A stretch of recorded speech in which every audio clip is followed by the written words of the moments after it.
Hey kid, don't ever let them get inside your head. They'll tell you what to do in life instead of everything you know that you could get. Don't let them guide your life towards regret. I'll fight for what I love with every breath. My past is filled with things I won't forget. I use them all to push me to my best. So treat the worst of times just like a test.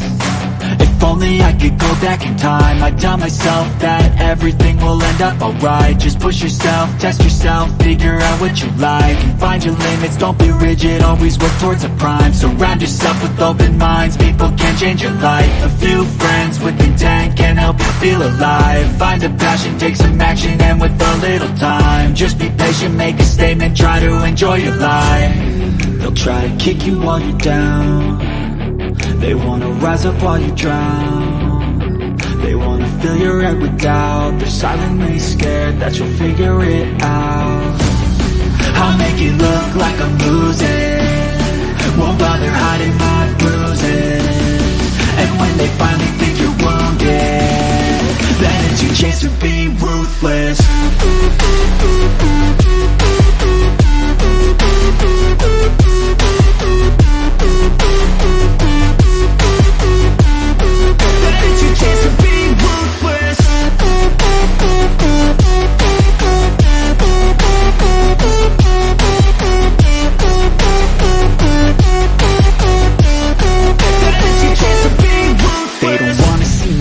They don't wanna see me care. Anytime I make some progress, I can see that they compare. I think everyone's against me, maybe something in the air. Am I paranoid? I swear a void is forming and they're scared. I walk a straight path, not many can say that. I like to play fast, cross me and there's payback. You better pray that I don't see your face at any place that I go. I know you hate that. I've been doing fine, I'm not wasting any more time. I live for the fight and the climb, and I think that the pain that's deep inside is what defines. So I won't give up, I'm gonna make it to the top. I don't care what's in my way, I swear I'm never gonna stop. I could fall flat on my face and I swear I won't give back up, cause I don't deserve a thing and the road ahead is tough. They'll try to kick you while you're down. They wanna rise up while you drown. They wanna fill your head with doubt. They're silently scared that you'll figure it out. I'll make it look like I'm losing, won't bother hiding my bruises. And when they finally think you're wounded, then it's your chance to be ruthless.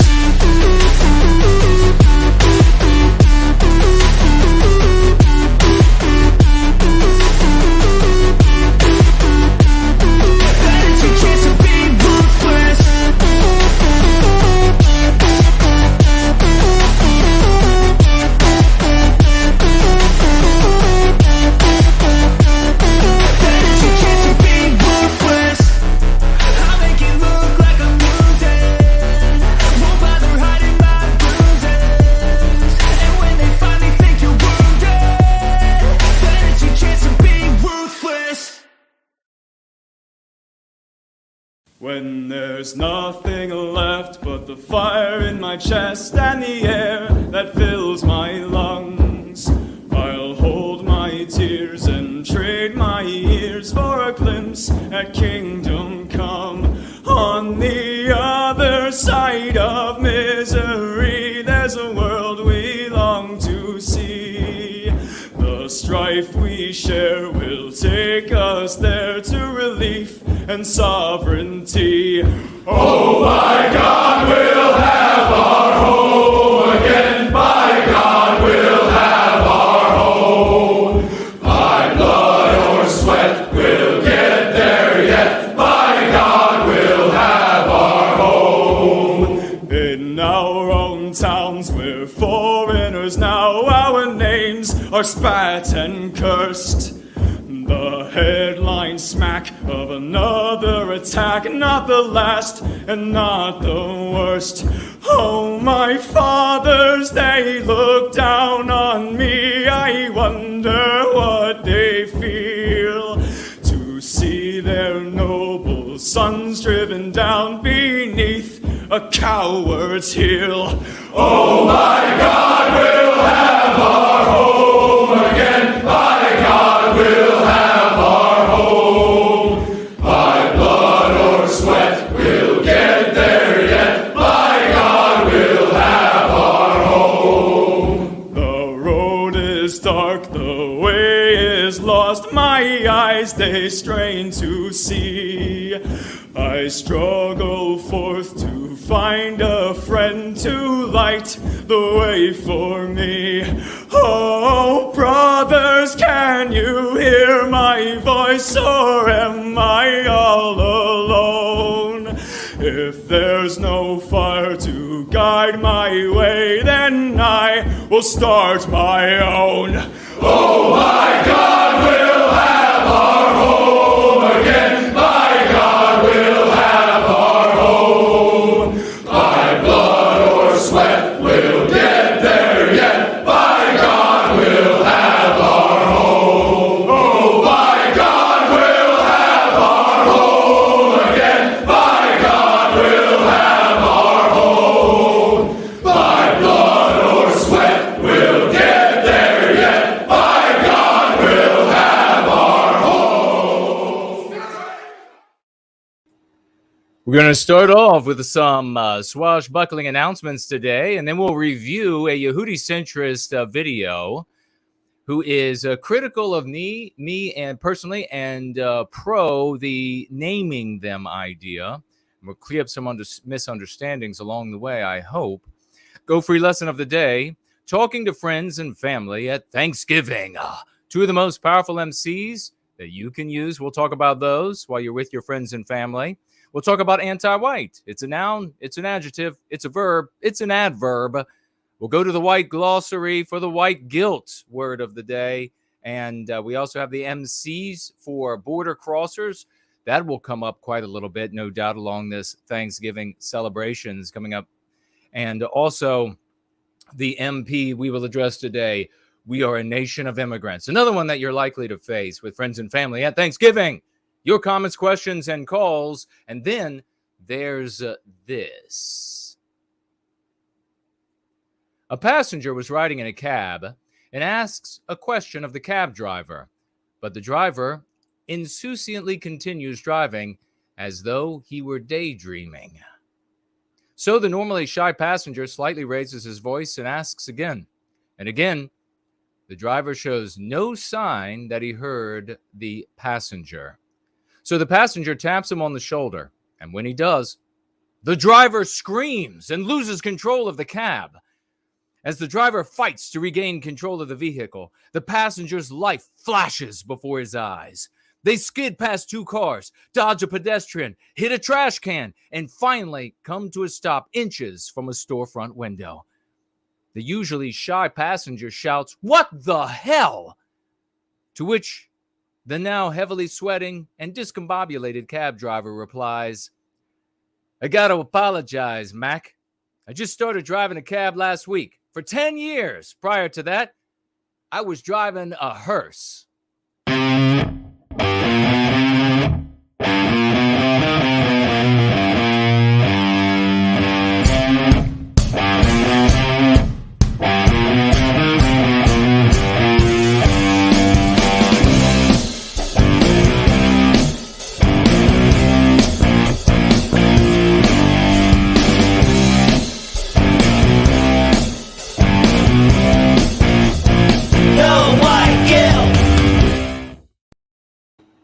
And a good Sunday evening, Monday morning to all of you. Yes, that's happening outside the magic window.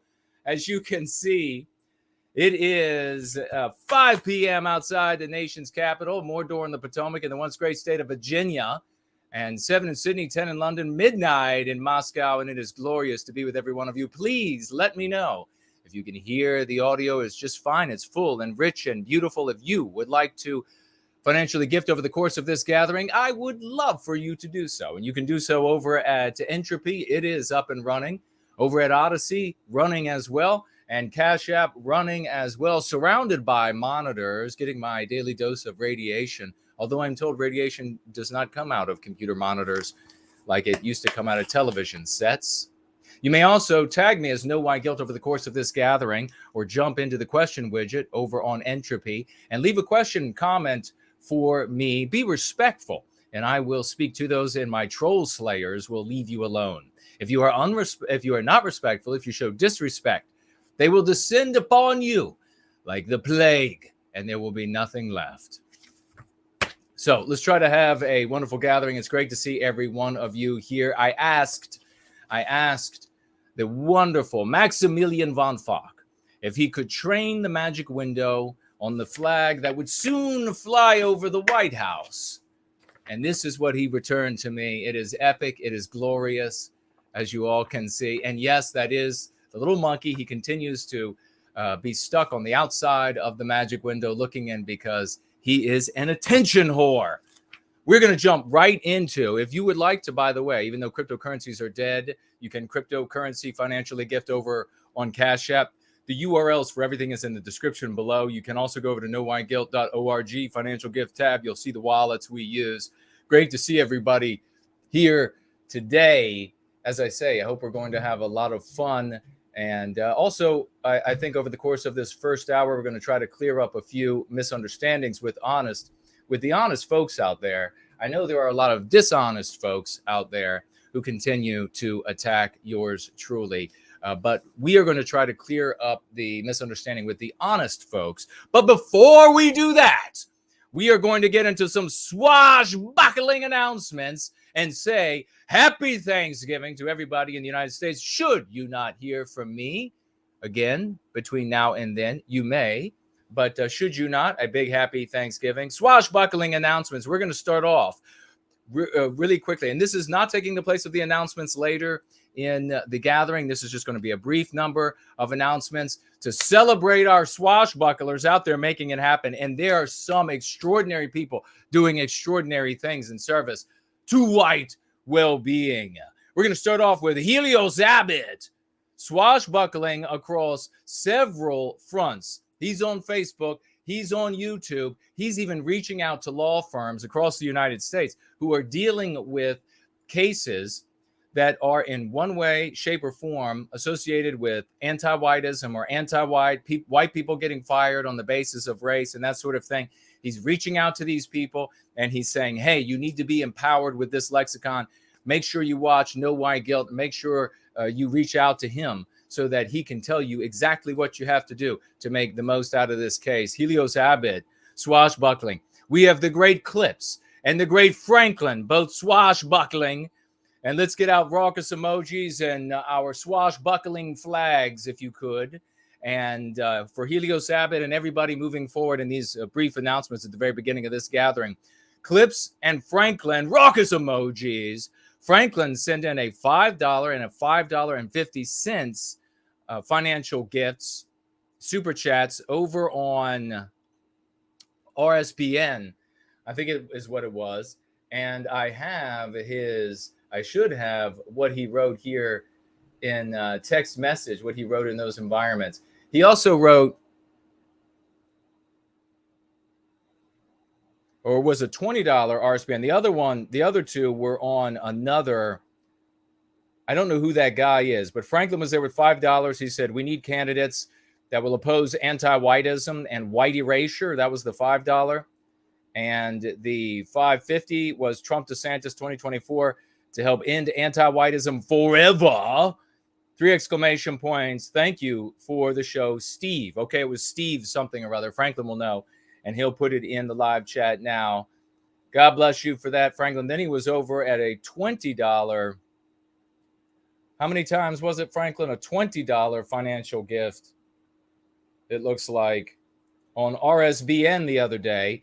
While it was packed full of people, Steve was packed full of people as well. Franklin, $20 says, white well-being, nowhyguilt.org with that super chat. God bless you, good sir. Swashbuckling epic champion of all time. And then we also had on that RSBN, on that same RSBN, I believe it was the same one, Franklin can tell you, the great Clips, financially gifting 100, super chatting over there, $100 with verbiage about us and what we're doing. And perhaps if Clips is with us, he'll remember exactly what he wrote, and he can write that into the live chat right now. $100 super chat over there on RSBN, promoting white well-being and the work we are doing. Remember, folks, if you are out there and you are promoting the work we are doing in other chats and other live streams, you're swashbuckling, you don't have to financially gift, but if you do, of course, it's going to remain up on the screen, on their screen. It doesn't have to be $100, as the great Clips. I mean, the guy is just, is just totally epic. $100 super chat to promote the work that we are doing on RSBN, while it was packed full of good, ordinary brothers and sisters, Vagues out there who need to hear the message of the work that we are doing. God bless this gentleman, Franklin Helios Abbott. So far, we have all celebrated. Raucous emojis, 07 swashbuckling flags for these two champions. If you do it, whether it is with a financial gift or not, get a screenshot, and we're going to reach out to me somehow with the screenshot, and I will then celebrate you for your swashbuckling efforts here on our gathering, Going Free, on Sundays, 5 p.m. Eastern Time. Make sure that all your friends and family know we're going to have a really exciting time here tonight. Going to be reviewing a video done by a guy who is one of these name them a Yehudicentrist is what I'm referring. We'll get more into that in a moment. Going back to a term I used to use many years ago. And we are going to review that because I believe that he is honestly mistaken. And it is to those people I want to speak in this first part of the Going Free gathering today, not to the ones who are malevolent and are angling at nothing more than to destroy service to white well-being, which we can all see patently on its face. So that was the great Clips. He was promoting white well-being over there with a $100 financial gift. And then another $100 super chat by No White Guilt Clips on the Daily Wire on the day of the election. If you remember, we were watching little Benny chugging down his Manischewitz, and No White Guilt Clips went over there with a $100 financial gift on the Daily Wire, and he wrote with that, the man with the plan to save America, nowhiteguilt.org. $100 super chat stuck up on the screen forever and ever for our good brothers and sisters who have been bamboozled and led by these Pied Pipers down these dead-end alleys again and again to see the man with the plan to save America, nowhiteguilt.org. God bless you for that swashbuckling thunder, my friend. That is epic. Thank you so much. And if we weren't already celebrating Clips enough, because the man deserves this and 100 times more, No White Guilt Clips over there on Facebook with an ad that he has hired over on Facebook. I'm going to tell you this. No White Guilt Clips. Keep the raucous emojis going, the 07s. Hundreds of dollars he has spent over there advertising the work that we are doing here. And I will share with you what the advertisement looks like. There is what it looks like over there on Facebook. When you spot a white person in a commercial, nowhiteguilt.org. Hundreds of dollars more. Hundreds and hundreds of dollars more that the great Clips, a titan among titans, has spent over there at Facebook. He has had, and this is just so far, this is from the days ago, well over 100,000 impressions. And remember, in advertising and marketing, you need a lot of repeat impressions before people finally get it. Well over 100,000 impressions, tens of thousands of engagements, people engaging with the advertisement, many thousands of clicks as a consequence. God bless this champion. This is truly epic. And 07s for him. Get some swashbuckling flags in there for this guy. We're definitely going to be making a statue to No White Guilt Clips. He has come on to the world, hasn't he? And you heard the earth shake when Clips entered, didn't you? What an epic gentleman this is. Swashbucklers, just a couple more here. We have the great Klomp, who got over the moment. This is Klomp from our community here, who got over the very moment that the great Mark Dice dropped a new video. The very moment he dropped it, Klomp was there, and he wrote the very first comment in 0 seconds that it had been posted. knowwhyguilt.org. That is how quick draw our swashbucklers are. That is how quick draw, just like with roses, of course, with roses. And he's there making it happen. Who knows how many people got to see knowwhyguilt.org because of the quick reflexes of our swashbuckler Klomp. Epic of you, brother. We had the other day, we had somebody smearing yours truly, misrepresenting me, lying about the position that I had taken, the criticism that I gave to these Yehudicentrists, and who but none other than the great Elaine Sabatino, the great Slots, and the great White Student Transmission swung in there on ropes of glory and took down the bastard anti-white who was misrepresenting me, the Yehudicentrist misrepresenting me. God bless these swashbuckling champions. Oh, the stories reach me from far and yonder. They reach me of your swashbuckling epic deeds. God bless the three of you there. We have, ladies and gentlemen, the great Nate, that we want to celebrate the great Nate.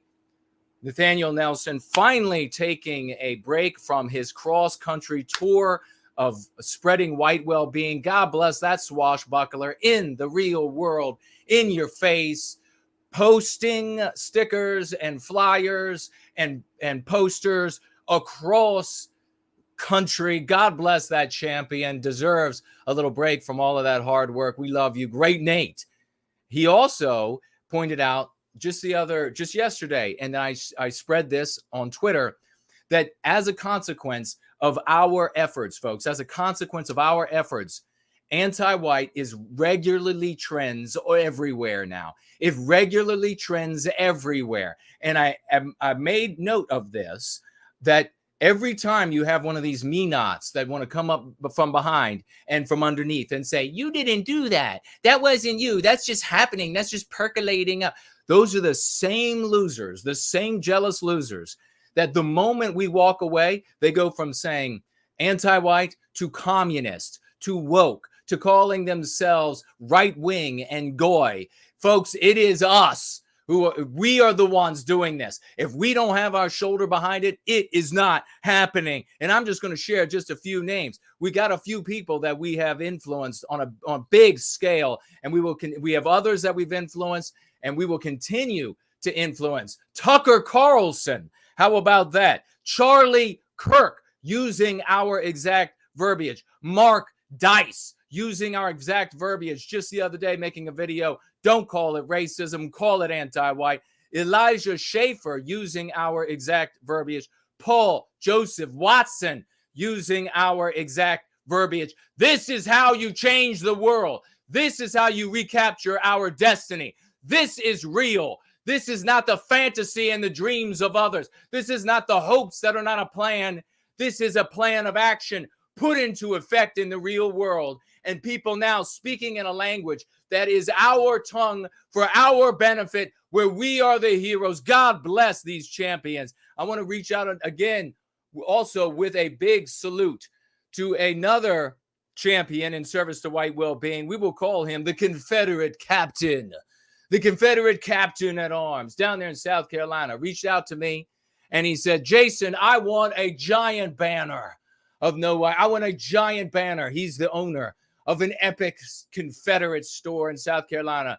Big as you can imagine. I was a speaker there 2 years ago at a gigantic event that he had. The Confederate Captain down there in South Carolina says, I want a banner of knowwhyguilt.org for everyone to see. Can you make it and send it to me? And I said, yes, Confederate Captain. I will make that banner and send it to you. Me and my swashbucklers will get right on top of that. And if you thought that wasn't enough, and in just a moment, we're going to go ahead and get into this video. You all are probably wondering, who is this person that made a video and is genuinely confused, and Jason's going to cover it. and we're going to clear up some misunderstandings about the name them Yehudicentrist and all of that business. The final epic swashbuckling champion, Cool Papa J Magic. Get out your flags for Cool Papa J Magic. Ladies and gentlemen, raucous emojis, 07s, because he got Matt Walsh with his messages. Now, I don't know, was Cool Papa J Magic financially gifting as well? Looks like he got Matt Walsh to read out a comment saying to call Joy Reid anti-white and that the Go Free lexicon is spreading on his show. God bless Cool Papa J Magic. Ladies and gentlemen, for all of our swashbuckling champions, those mentioned and those unmentioned, because there are just too many to mention, we salute you and we run up the flag and a short bumper and we'll get started.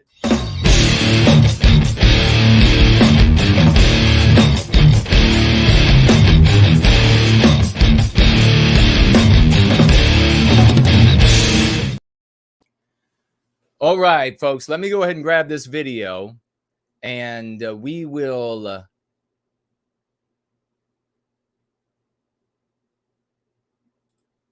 then get this thing underway and have a look at this, because there are some significant misunderstandings from honest people. And we want to set this straight. We want folks to know what is actually, what I'm actually saying, rather than what these Yehudicentrists want us to say. What exactly do I mean by Yehudicentrist?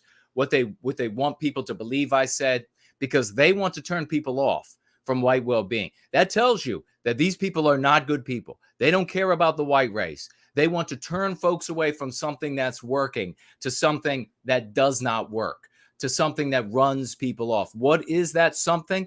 Don't let them tell you what that something is, because they're going to tell you that it encompasses everything that you believe as well. So we will tell you exactly what that means. And some honest people, it looks like some honest people over the past couple of weeks saw themselves in a criticism that was not meant for them. And so we will get to that right now. Let me just find this video. I was rushed. You would not believe the traffic while I was out there trying to get back here in time. It was absolutely ridiculous. All right, I think this is it. Hey guys. So I happened to catch this. All right, we're going to get into that 1 second. I happened to catch this. All right, perfect. We'll move this over here, and then I will be able to cover this. We are going to begin, though, right away. We're going to celebrate. This is how we're going to start this segment of correcting the lies, because you all have seen this. You all have seen these lies. You all have seen these people claiming that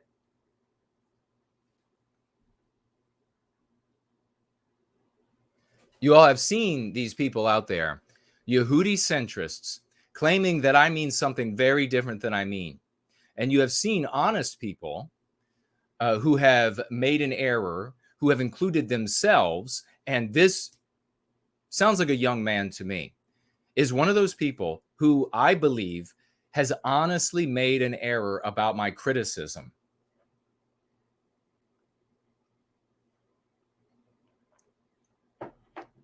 And to begin, and thank you all, by the way, everybody who is celebrating with 07s and raucous emojis and swashbuckler flags and crossing swords and all of that sort of business. God bless you all for doing that.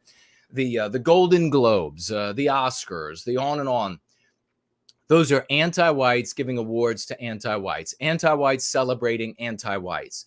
That's not society celebrating. We have to do the same thing for our folks. We are the only folks out there that have a strategy of communal development by way of psychological defense to the psychological warfare waged against us, successful in treating ourselves, our individual lives, those who come in contact with us, and beyond the general community. Those who are trying to take us down You can go ahead and decide what kind of group and what kind of individuals those are. But to begin the segment, I want to get out raucous emojis. 07s again. Just keep your finger on the button, ladies and gentlemen, for the one and only Helios Abbott, who begins our gathering today with a $100 financial gift. 100. Let's put an end to the misunderstanding dollars by the great Helios Abbott, who is probably with us in the live chat right now. God bless you, brother, and we thank you very much for those $100. If you can hear the sirens, they're not coming for yours truly, as far as I know, unless they kick the door in, but they're not coming for yours truly. I won't be answering the door. They'll have to kick it in. God bless you, Helios Abbott. Those 100 sparkling. Let's put an end to these folks who are trying to misrepresent and burn down the Go Free method and the Go Free community. Dollars. What an epic champion Helios Abbott is. And thank you all for celebrating the great man. I want to show you all how this all started. And this is just an example of the kinds of things that we have found and seen. Just one of many, many, many examples of these Yehudicentrists. Now, Yehudi-centrism is something that I believe many, many years ago, I neoterized. I wanted a name for the people who were so obsessed with jaywalkers that the answer to everything, it was and you've heard me say the same thing, one answer to every question. It didn't matter what it is. You could say inflation, jaywalkers, crime, jaywalkers, brush my teeth, jaywalkers. It didn't matter what it was. It was jaywalkers instantly. And not only that, but it was just this intense fixation, this intense obsession, this endless study of an endless vectoring of ill will at a group of humanity on the basis of their humanity, on the basis of their birth, rather than on anti-whiteism, rather than on the basis of an attack on us or a victimization of us. Can you see the difference? If you vector rage at a group of people on the basis of their humanity, that makes you a monster. And it makes you a monster in the eyes of all of our brothers and sisters. If you focus rage at a action and a collection of thoughts that victimize us, anti-whiteism, then you can be embraced by our brothers and sisters. Do you see the difference?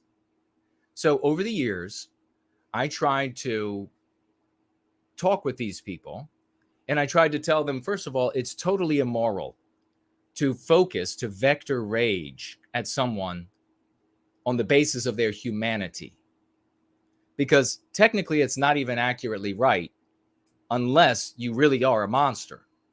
If you care about white people and our victimization, then it's the anti-whiteism that you have a problem with, not the humanity of another race of man or another people of man.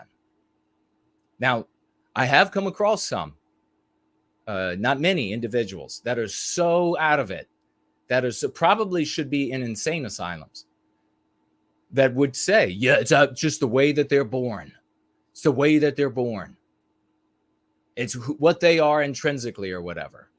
Technically, even then, it's not what they are intrinsically, because it's not until that ostensible intrinsic nature ends up causing our victimization. So again, it's about anti-whiteism.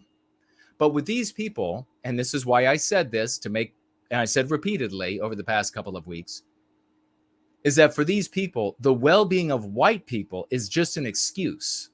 So if you are someone who said to yourself, just an excuse to victimize jaywalkers, if you are someone who said to yourself, well, for me, the victimization of white people is not an excuse to victimize these other people, it's what I'm actually concerned with, then you should not have included yourself in my criticism. You should not have said to yourself, I'm one of the people he's criticizing. So we're talking about the folks out there who are Yehudicentrists. I came up with that because everything about their world revolves and they themselves orbit jaywalkers. The jaywalker history, jaywalker lives. And as you know, they name themselves the villains in the jaywalker story. They actually call themselves the names that jaywalkers give to their villains, give to the swine and refuse of humanity in their story. Some of them, not all of them. And since they exist like this, I concluded, okay, these people are Yehudicentrists. They're Yehudicentrical. But it never caught on. When I would use it with people, it was never useful. Many people didn't even know what Yehudi meant. Even the people who are Yehudicentrists and who hate on them all day long. And that's what it is. If you're one of those people who doesn't hate on jaywalkers all day long, then you should not have included yourself in my criticism. That was your error, not mine. You have to learn that when you receive information, you have to look at it in context. Many of these people demonstrate that they harbor an enormous jealousy of me when they gleefully receive any news that they believe can be harmful to me. That is salient as the sun at noontide. If you gleefully receive news about Jason Kuna that could harm him or undermine the work he's doing, you are shouting to the world that you are intensely jealous of Jason Kuna. If you are neutral or anodyne on me, or you like me, but even just neutral on me, and you heard news that contradicted what otherwise I talk about and I share and etc., then you would say, I don't know if that's true. Let me investigate that, because within context, it doesn't make a lot of sense. You watch 20 seconds or 2 minutes or something of me passionately criticizing a behavior, then you would take that and put it into the context of everything else that I've done and say, I'm going to investigate. Maybe I'll even ask him if I misunderstand. Those who immediately have said, what bad news about Jason? What a way to undermine Jason, have shouted to the world how deeply and longly they have thought about me, and how jealously they have thought about me day after day after day. It's like when the Patriots in American football just were winning game after game and Super Bowl after Super Bowl. Any bad news about them by people who are jealous of them, they just lapped up greedily. They just, yes, what? More bad news about them? Yes, they're awful. I know it. Those people every time were demonstrating the envy and jealousy. Now, if you are envious and jealous of me and the work that we're doing, the only healthy way to handle that envy and jealousy is to, on your own, try to develop something that is equally as successful. If it comes to me personally, try to work out, try to get in shape, try to be the desire of more women when it comes to sexuality, and men when it comes to leadership. You could do that, or you could come over here and say, I'm going to learn about this because it has really stirred a lot of envy in me. I want to know how is this so good? I want to be a part of this. I want to be better than I am. Those are the only healthy ways to handle the jealousy and the envy, not what you end up doing. So many of you. Yes, bad news about Jason. That's great. Something that can undermine Jason. That's great. How can we break more things for Jason? Just tell me without telling me that you are intensely jealous. Tell me without telling me that I got a firm place in your head without paying $1 in rent. Not $1 in rent to you. So I'm going to use Yehudicentrist and Yehudicentrism to specify and to draw a dividing line. Listen closely. To draw a dividing line between those who believe, and I think wrongly, that you should focus on another group of mankind. I call that being white negative. That you should focus on another group of mankind because you can articulate where those individuals are in society, and you can say that one's powerful and that one's powerful and they're doing anti-white things. I'm drawing a dividing line between those people who unfortunately included themselves in my criticism and these hardcore Yehudicentrists who orbit jaywalkers every day of their life, who the price of bread goes up, they shout jaywalkers. Their shoe comes untied, they shout jaywalker. Somebody new shows up, a good, wholesome, productive, successful, ordinary member of our people show up and they're like, I'm tired of everything going wrong. A member of the MAGA community and what's going on over here. And they're hit in the face instantly with this. You must, if you want to make anything better in the world, you must begin vectoring all rage possible at this group of people. And everything and anything that could go wrong, you have to immediately repeat their name. And everything and anything, any conversation come up socio-political, you have to turn all blame on them. There's a difference between Yehudicentrists and those people who are colloquially identify, and they shouldn't, in my opinion, identify as the name them crowd. I don't know why they did, but shouldn't identify themselves as the name them crowd. Now, I don't agree with this white negative form of activism for the well-being of our people, for any sympathetic effort for our people. I don't agree with it. But that's different from the Yehudicentrists, isn't it? As I just articulated.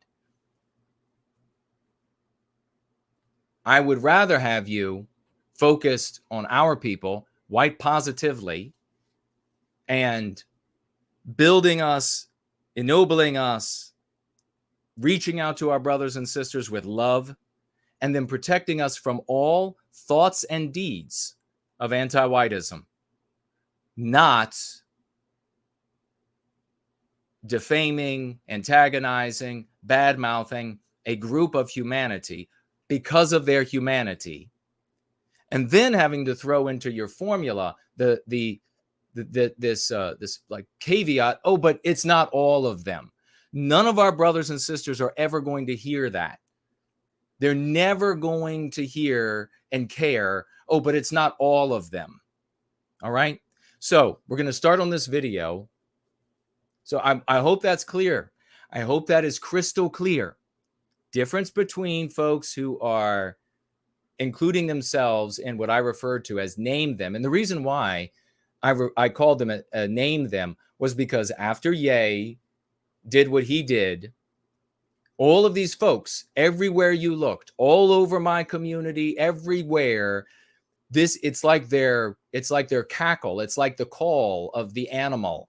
Name them is just like the crow sound that comes out of the crow, the cock-a-doodle-doo that comes out of the rooster. It's the only thing that comes from these people. So that's why I refer to them as name them crowd. And at the same time, when I am talking on live streams about anti-whites, I talk about all anti-whites. And if it's a specific group, I will say anti-white in that group or those individuals of that group. So again, this goes to context. And if you liked me or if you were neutral on me, just even neutral, you would have said to yourself, well, wait, this doesn't make sense what I'm being told about Jason when he says anti-white and then every single group can fit in there. Even just a couple weeks, 2 weeks ago on PWR, I was talking about anti-whites of that particular group, calling them anti-white jaywalkers. And then was 2 weeks before that, and I was mentioning others. So you should have been able to say, this doesn't actually make sense. But the people who became frothing mad about it were the ones who were showing how intensely jealous they are of me. Now, I also, by the way, draw a dividing line between between even the folks who think that, who are not Yehudicentrist, but they are of they should be named mentality. I draw a dividing line between them as well and legitimate research done by like Dr. Kevin McDonald. And again, just goes to context. How does it make sense that Jason is accused of this, saying that things like, you could never talk about jaywalkers. You need to give them some sort of reprieve. You need to, I mean, the crazy list went on and on from these folks. And everybody just sitting back and lapping it up. Everybody just allowing that to stand. So friends with Dr. Kevin McDonald longer than any of you or anybody else online have ever known him, because we were friends before the internet was robust enough for all of you. Then you have the research now, and of course, Kevin McDonald doing the research into group success strategy. Then you have the research of somebody like Adam Green into the different religious sects, who, by the way, agrees with me in this whole thing. And I can tell you right now from conversations I've had with Dr. Kevin McDonald long before any of this hubbub, that he agrees with me on the difference. So then you have Adam Green's research into different religious sects of that group, who reached out to me and says he agrees with me. And then you have people who are historians who conduct research. I draw a dividing line between them and serious research, the serious research crowd, and the just people who think that that this particular group should be named, because both the group of people who think that they should just be named and the more radicals, but especially these radical Yehudicentrists, they diminish the value of the actual research. They profane the value of the actual research, because you have these people who are doing actual research. And how can they be taken seriously when you have a bunch of idiots that will shout jaywalker the moment their shoe comes untied? You can't. They undermine, trivialize, and debase genuine research into other groups. And there should be others out there in the white sympathetic sphere, in my opinion, researching other groups who are generalized by way of their group survival strategy threats to our well-being. But these folks, the Yehudicentrists, they undermine legitimate research. So think about that for a minute as we get started here. And what I want to show you here, take a look at this. Think about that for a minute. You have all of these people who are attacking yours truly for criticizing Yehudicentrists who, with their debased, childish, infantile behavior, undermine genuine research and make that genuine research, therefore, inaccessible to our brothers and sisters across the world. So this is what began happening across the white sympathetic sphere, specifically targeting me and this community. No White Guilt Guy's audience is actually a perfect place for, and I blocked out the actual name of this person. I don't want anybody harassing this person. Guy's audience is actually the perfect place for us to obtain warriors for our cause. The white people who watch him are already halfway J-pilled, he writes. And just to open your eyes for everybody who is thinking this way and attacking my community, going hard after everybody, especially new people to this community, saying that they're halfway J-pilled is so inaccurate, it's hard to address. The people in this community are here in love for white well-being. They're not here to focus and vector rage at any other group of people. Humanity, for their humanity. They're here to focus love for us. And many of the folks here have come away from what this person wants them to go to. They've come away from that, and they've given scores and hundreds of testimonials about how much their life has improved after coming away from that Yehudi-centric vectoring rage at another group of humanity life. They've talked about how they ruined their relationships with their family, their friends, their co-workers, and now they are in the process of repairing them or have repaired them as a consequence of using the Go Free method. So then he says, and all we have to do is troll his comment sections, asking the right questions and presenting the answers. You get to ask the questions and present the answers. That sounds fair. Most people won't last very long following this guy's game plan. Hate the symptoms, but ignore the virus. Now, here's where you see what I call a monster. This person is referring to an entire group of humanity on the basis of their humanity, a virus. On the basis of their humanity. On the basis of the way they were born. Not what they've done to you. Not what that brand new baby did to you. Not what it's thinking. But on the basis of its humanity, its essence. That is not the kind of people that we want holding us hostage and deciding the litmus test for who will be able to serve white well-being. The virus is anti-whiteism. That's what the virus is. Our formula works perfectly 100% of the time.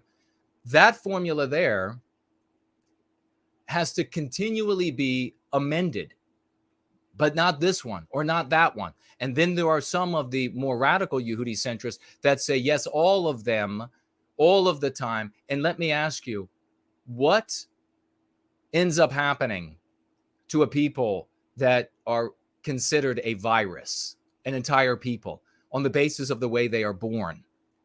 So all of these people who try to say, oh, there's no malevolent intent, no harm to come, or it's all just who you lying to. The virus is anti-whiteism. That's the virus. So this has been going on ever since, well, before, it was going on long before Ye, but it intensified after Ye made his comments, as though these people, think about this black nationalist, son of a Black Panther, rapper who has sex with white women, decides that he's going to speak negatively about jaywalkers, and then the Yehudi-centrists decide to attack us.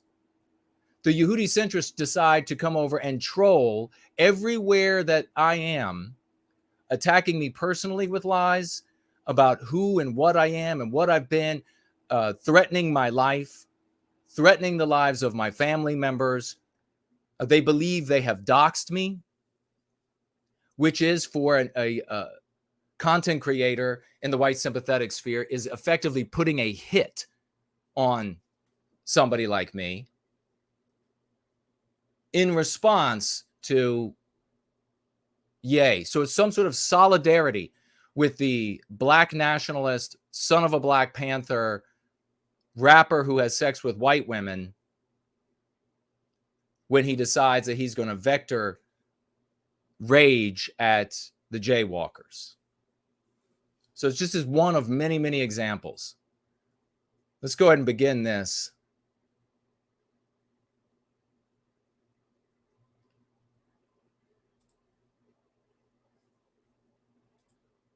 This video from a guy named No White Guilt, and I believe his name is Jason Cohen. Can you hear that or not? It's going to come over the mic, regrettably. Something like that. Anyway, I don't really watch the guy. I've seen a couple of his videos, and something was off about the guy, but I never talk trash about people, really. Okay, so first of all, don't go and ridicule or harass or attack this guy. I think he is this kid. I think he is honestly mistaken. But he starts right off with he doesn't harass or trash talk, I guess, but then refers to me as Cohen, which is of course, Jewish surname. So is that not harassing? Is that not targeting? Is that not trash talking in this sphere where people talk about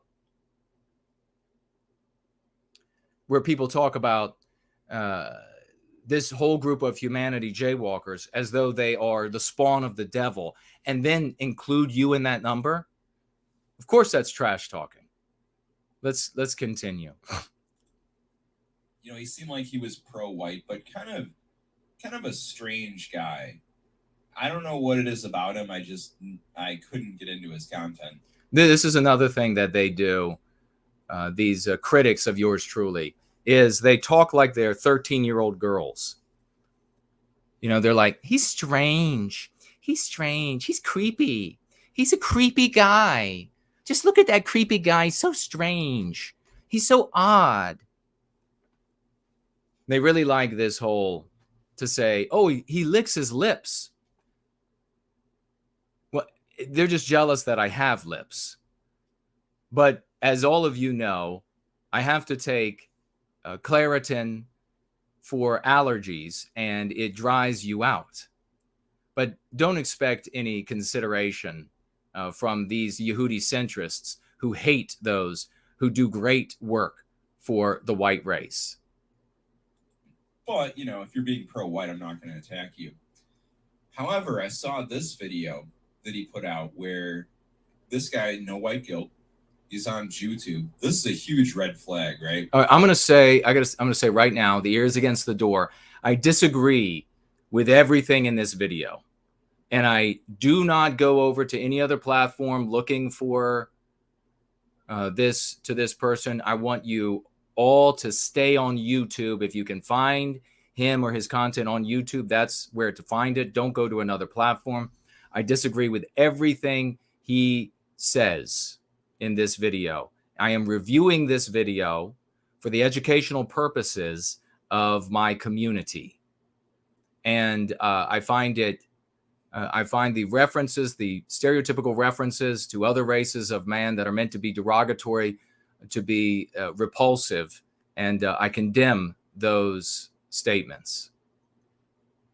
When you're still on YouTube, I'm not saying everybody on there is bad. You know, like there's some good hobby channels and stuff. There's some all-right channels, but there's something off when you're still on there, I think. I mean, because I was shadow banned a long time ago, and that's part of the reason I left YouTube was... Okay.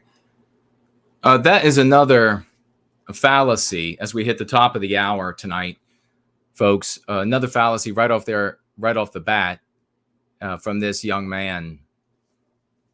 That if you are on if you are on a platform owned or controlled by them, which who owns and controls Odyssey? What's the race of the people who control Odyssey? Does anybody know? Does anybody know? How about Cozy TV? Does anybody know? How about D Live? Does anybody know? What race of people are own or control?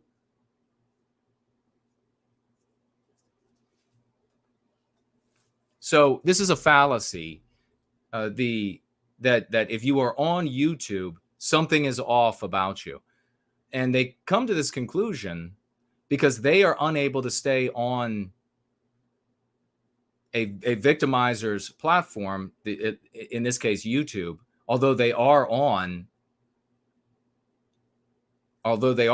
platforms that are all owned by non-white people, all of them owned and operated by non-white people. So something's odd if you're on a platform owned and operated by non-white people. No, the problem is with these folks that because they're white negative, and that's probably what this guy is, white negative. He probably isn't a Yehudicentrist, although I don't know. I had this playing in the background while I was working out, so we'll have to see. But the problem is that they're white negative, and so they're speaking negatively about other races. And they say gross things and stereotypical, disgusting things, and they vector hatred at these people, and they end up getting kicked off of the platforms as a result. I don't do that. And not to mention, it's these folks, they never seem to care that, and I, by the way, I don't do it not for optics, but because I'm white positive, because I focus with love on our people. Love, hope, and redemption for our people. And I want non-white people to join us to combat anti-whiteism. And these people, on top of that, they never seem to note or care that I have lost channels, that I have been kicked out of banks, that I have been demonetized everywhere. And that's no problem for them. That doesn't undermine their argument. That means, of course, demonstrating a lot of jealousy. Because my comments got cut off. So I was making videos at the time. I was certainly not even close to jaywwoke. And actually, I'm kind of glad that I got banned off of YouTube because it kind of led me down the rabbit hole. I went to VidMe and then later BitChute. And BitChute was really the people who woke me up to the Jewish question. Okay, so that, of course, is reprehensible language. I disagree with all of it. And you can see how, I think this guy at some point says he was a libertarian. And you can see the spiral, how this ends up grabbing a person, this Yehudi-centric thinking, grabbing a person and leads them down this monomaniacal path. Absolutely monomaniacal. Shoes untied, jaywalkers. But to get back on to the main topic of this video, which is going to be, I wanted to name this Confessions of a Jew Namer. And actually, I'd like to write a book about this eventually. Because wow. I feel sorry for this guy. I think, at least what I heard, I think he was honestly mistaken me. But it's been quite an incredible journey figuring out about the Jew. And so, but this video that he did kind of made me want to make my video, although it's not going to be like a particular video response. All right, the reason why, and I can tell you what's behind that block I put in the center that says Yehudicentrist video title, Confessions of a Jaywalker Namer. You can see part of my, over there on the left-hand side, part of my magic window. It's the video of me where I'm criticizing the Yehudicentrists. And he has that up for now. I think he plays a portion of it, a very short portion. But the reason I had to put this up in the center of the screen is because he then proceeds to show like the most hideous, despicable caricatures of another group of mankind.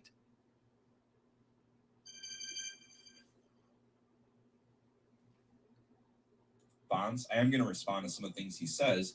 I will leave the link in the description for this video so you can watch it, specifically timestamped because it's a very long video and I can't really stand listening to this guy. I've never been able to stand listening to him. And my feelings are so hurt. Yeah, it can't stand listening to me, I guess, because I'm not monomaniacal about another group of humanity. I almost wonder, there's something off about the guy. I don't know what it is. There it is again. He's so strange. He's so creepy. He's so creepy. Licks his lips. Damn him having lips. I always thought that, and I wonder if this is kind of to make the pro-white thing look kind of cringe. I don't know what it is. Oh, yeah, it doesn't look cringe by being a Yehudicentrist at all. No. That's not what's cringe. No, the people who are loving and championing white well-being, they're the ones who are cringe. And cringe, by the way, is another thing said by 14-year-old girls. Ultimately, it's very curious. You have these guys who, and I'm going to speed up him talking so we can get through this quicker. Ultimately, we'll see if that's too fast. Ultimately, they criticize me with the same criticisms that they began receiving from 13 to 17-year-old girls when they were that age and continue to receive from 13 to 17-year-old girls. It is about him. Just something about his mannerisms just kind of comes off as a little bit like, I don't know how to describe it. It's just a bad. Yeah. So yeah. In other words, your criticism is baseless. Something about my mannerisms. Come on. Something is just so weird. I don't have anything bad to say.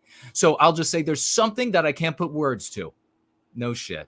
That feeling that I was doubting. And I wonder if videos like this are designed to kind of people, pro-white, and he kind of comes off like weird, right? So it almost leaves a bad taste in people's mouth for the actual pro-white movement.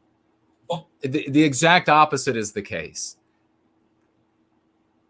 And we are white positive. We're not pro-white. That is a very different meaning in the public. But, maybe I'm wrong, right? And I'm not trying to beat up on the guy or anything like that. This isn't a drama channel, so I'm not going to build the channel by tearing people down. But anyway, I saw this. Fucking dumbass. Everybody who has this name and strategy is either hardcore working for the anti-whites or a fucking retard. I have made arguments, and you either speak to those arguments in an intellectually honest way or fuck yourself to hell. You got it? That was obviously where I was very angry. And they take, I can't say when I'm criticizing and so intellectually dishonest, when I'm criticizing an approach, a behavior, etc., I can't every single time I come to give it a title or a name, stop everything I'm saying and say, but I'm specifically talking about these people, not specifically talking about those people. And remember that I'm not talking about these people as well. That is where intellectual honesty has to step in and say, okay, he's truncated what he's talking about so that he can just move through. And so I have to reflect on what he was actually identifying. But they don't do that. And I wanted to kind of talk about how I got into the, act of calling out the Jews, specifically for their anti-white behavior. And so in this video, this guy... Which is the only thing that's a problem. There's nothing wrong with Jewish people who are not anti-white. Nothing. You may not like their food or their dance or their whatever. Fine. But they have a biospirit like we do. It projects itself onto the world. It's different from ours, so we won't feel harmony with it. They won't feel harmony with ours. But if they're not anti-white, if an individual Jewish person is not anti-white, there's nothing wrong with them. Guy basically flips out. And by the way, his last name is Cohen, so that's kind of suspicious. There you have that again as well. Boy, his last name is Cohen. That's very suspicious. That's right. I don't think you really want Jews leading you in this movement. I mean, okay, so I didn't know that he actually claimed that I was Jewish. Apparently, he actually claims it. I'm not going to say, I'm not for genociding them or anything like that. Now, the Jews are trying to genocide us. So I guess this is, we're going to probably dive right in here. But anyway, he goes on this long rant about, how dare you name the Jews, and why would you do that? You're just making us look crazy. You're making us look stupid. And he, badmouths the Nazis, basically says that the Nazis... Okay, so out of context, what did I say about being able to identify anti-white jaywalkers, anti-white blacks, I've always been able to do that, always been able to identify them. So you can see, you all can tell me what you think. Is this guy honest, or is he just intensely jealous and wanting to misrepresent me because it satisfies his anger born out of jealousy? Or is he just making an honest mistake? You all can decide. Leave a bad taste in people's mouths, so it kind of drives people away from the pro-life movement. My surname is German, and it's related. Kühne is related to König, which means king, mother. So that not only am I not what you all continue to allege, and how pathetic and childish that is. And I kind of understand that. I kind of understand that the Nazis were demonized, but when you really look back objectively through history, at least prior to World War II, there was nothing wrong about what the Nazis did at all. And by the way, there was no Holocaust, like no Jews got gassed. I don't want to gas the Jews. What a statement. How would you like to have an approach to anything, selling vacuums, and you have to have these qualifiers? I'm going to sell you this vacuum. I don't want to burn down your house. No, I don't want to steal your car and rape your wife. I just want to sell you this vacuum. I mean, this is insane. It is absurd. It's white negative. It's self-destructive for our people. It leads crazy people to go and harm innocent Jewish people, because those are the ones they can get at. They're not going to be able to get at the billionaires and etc. They're just going to be able to get to the Jewish guy that lives down the street who can't get a break in his life, and that's why he lives down the street from you. Those are going to be the folks they can get to. And then when the crazy guy harms the Jewish guy there, that's going to be written across the sky as, well, white people do this when they care about white people. Personally, right? And in this video, this guy, I think his name is Jason. If it's not that, sorry, whatever, no, NWG, whatever his name is. He talks about how naming the Jew is basically the same thing as calling for their genocide. Okay.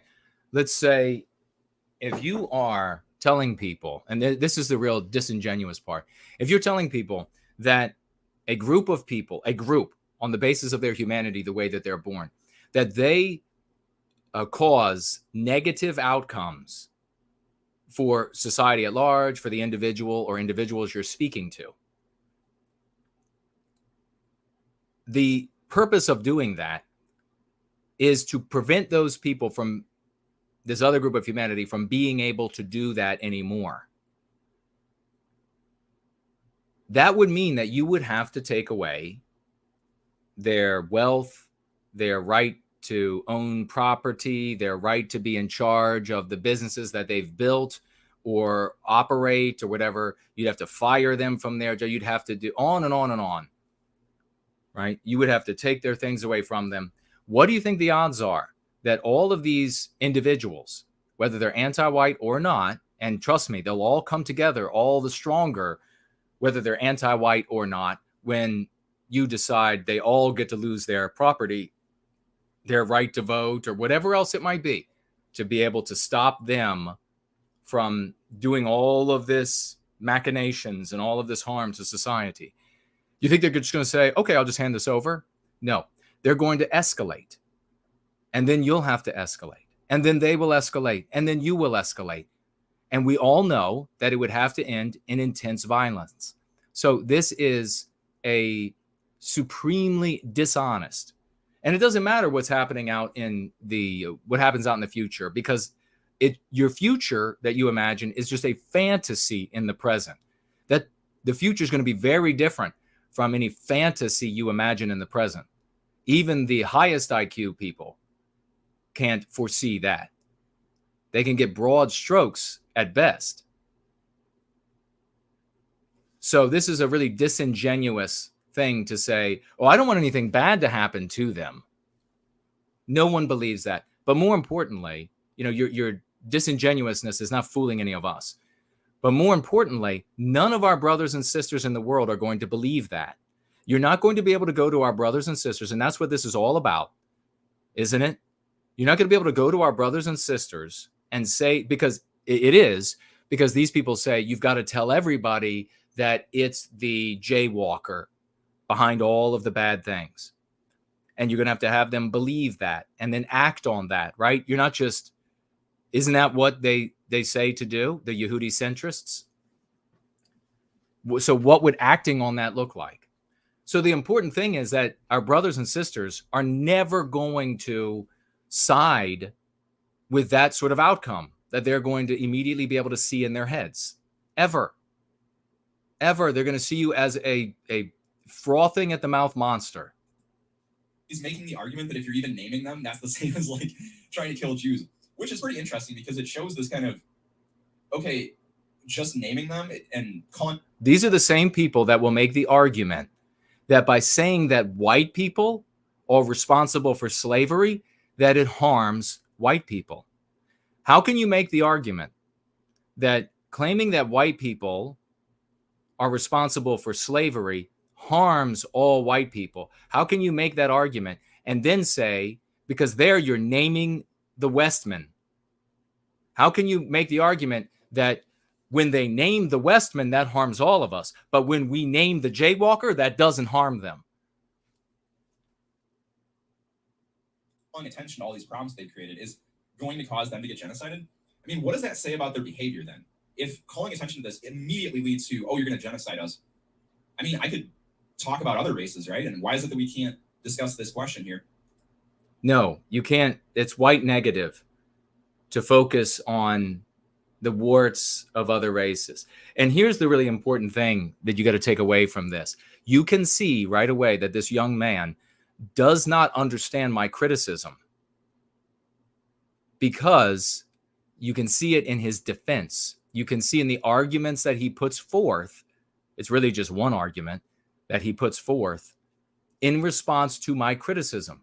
My criticism is of the Yehudi-centrism and this monomaniacal focus on another group of mankind and all of the negatives that are associated with that for you, for your heart, for your spirit, for proselytizing and trying to bring brothers and sisters to support and want to be a part of white well-being. And in response to that, he wants to lay out the case for how guilty jaywalkers are. At what point did I say that anti-white jaywalkers are not guilty of anything, dipshits? At what point? I'm sorry. At what point? At no point. At no point. So you are responsible for a gross misunderstanding. And then you're going to sit up there and say of me that, oh, this guy is a jaywalker himself. Oh, let's just dox this guy. Let's put a hit out on this guy and his family.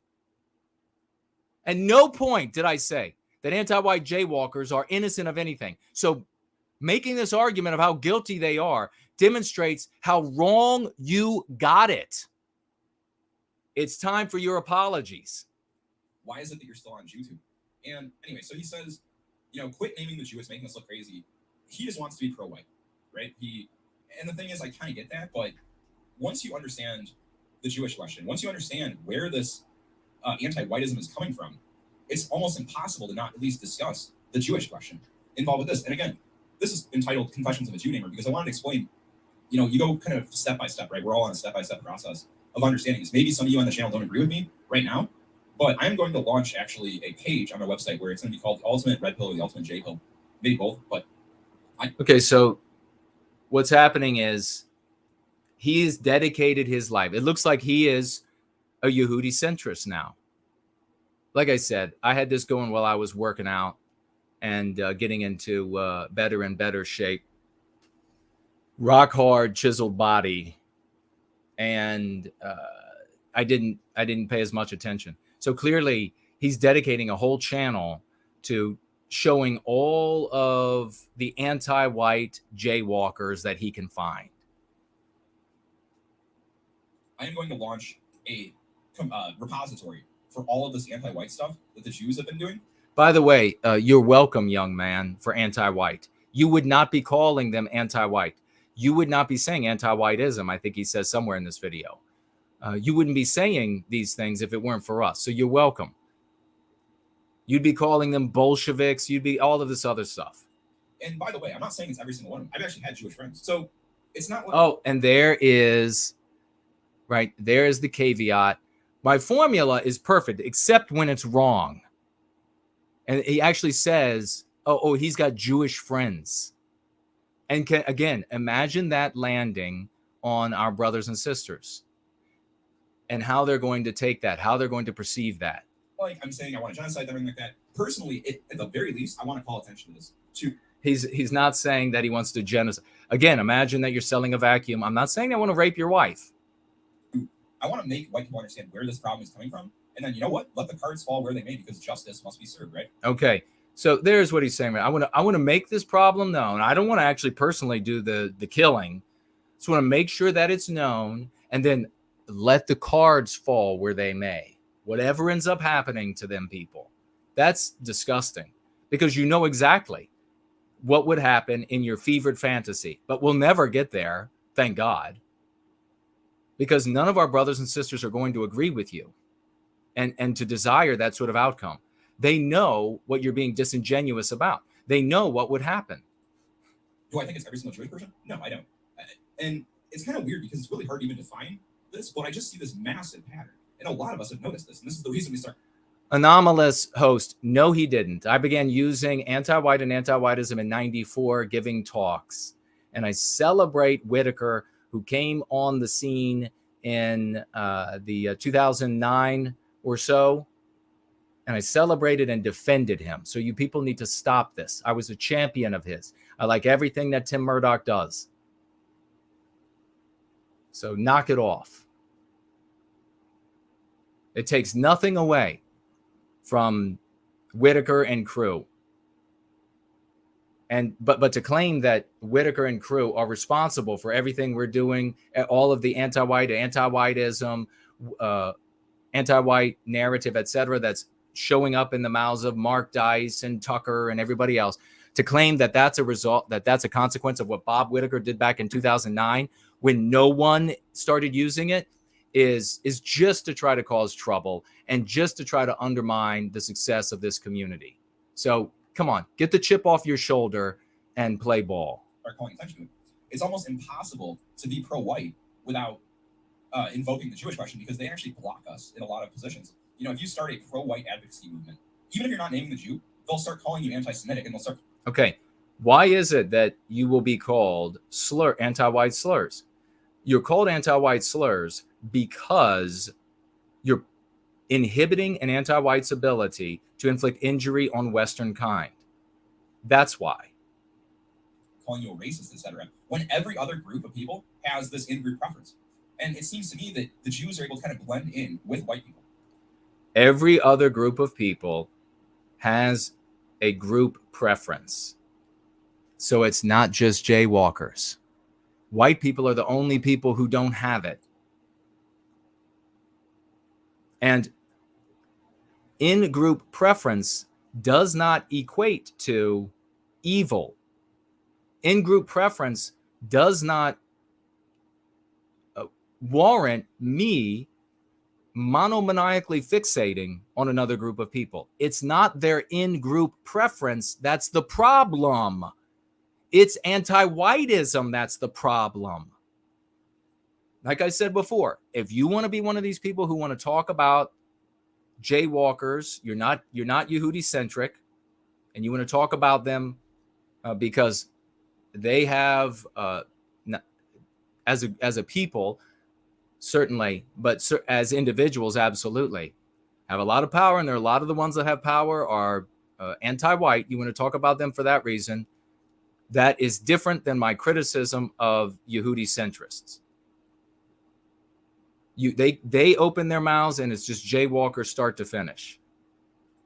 And I'm not saying all of them are bad, but it's a very, very large percentage. And it just seems like there's this pattern where when it's anti-white people pretending to be white, it's a Jew every single fucking time. You go to the early life section. Early life section.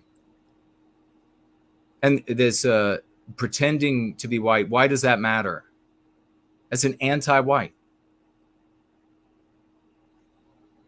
It's not his humanity or her humanity. It's the anti-whiteism. That's the problem for us. Is it their humanity that's a problem for us, or is it the anti-whiteism that's a problem for us? Or their Twitter page, etc. In fact, I found this. Found this today. Let me pull this up. Oh, what is it?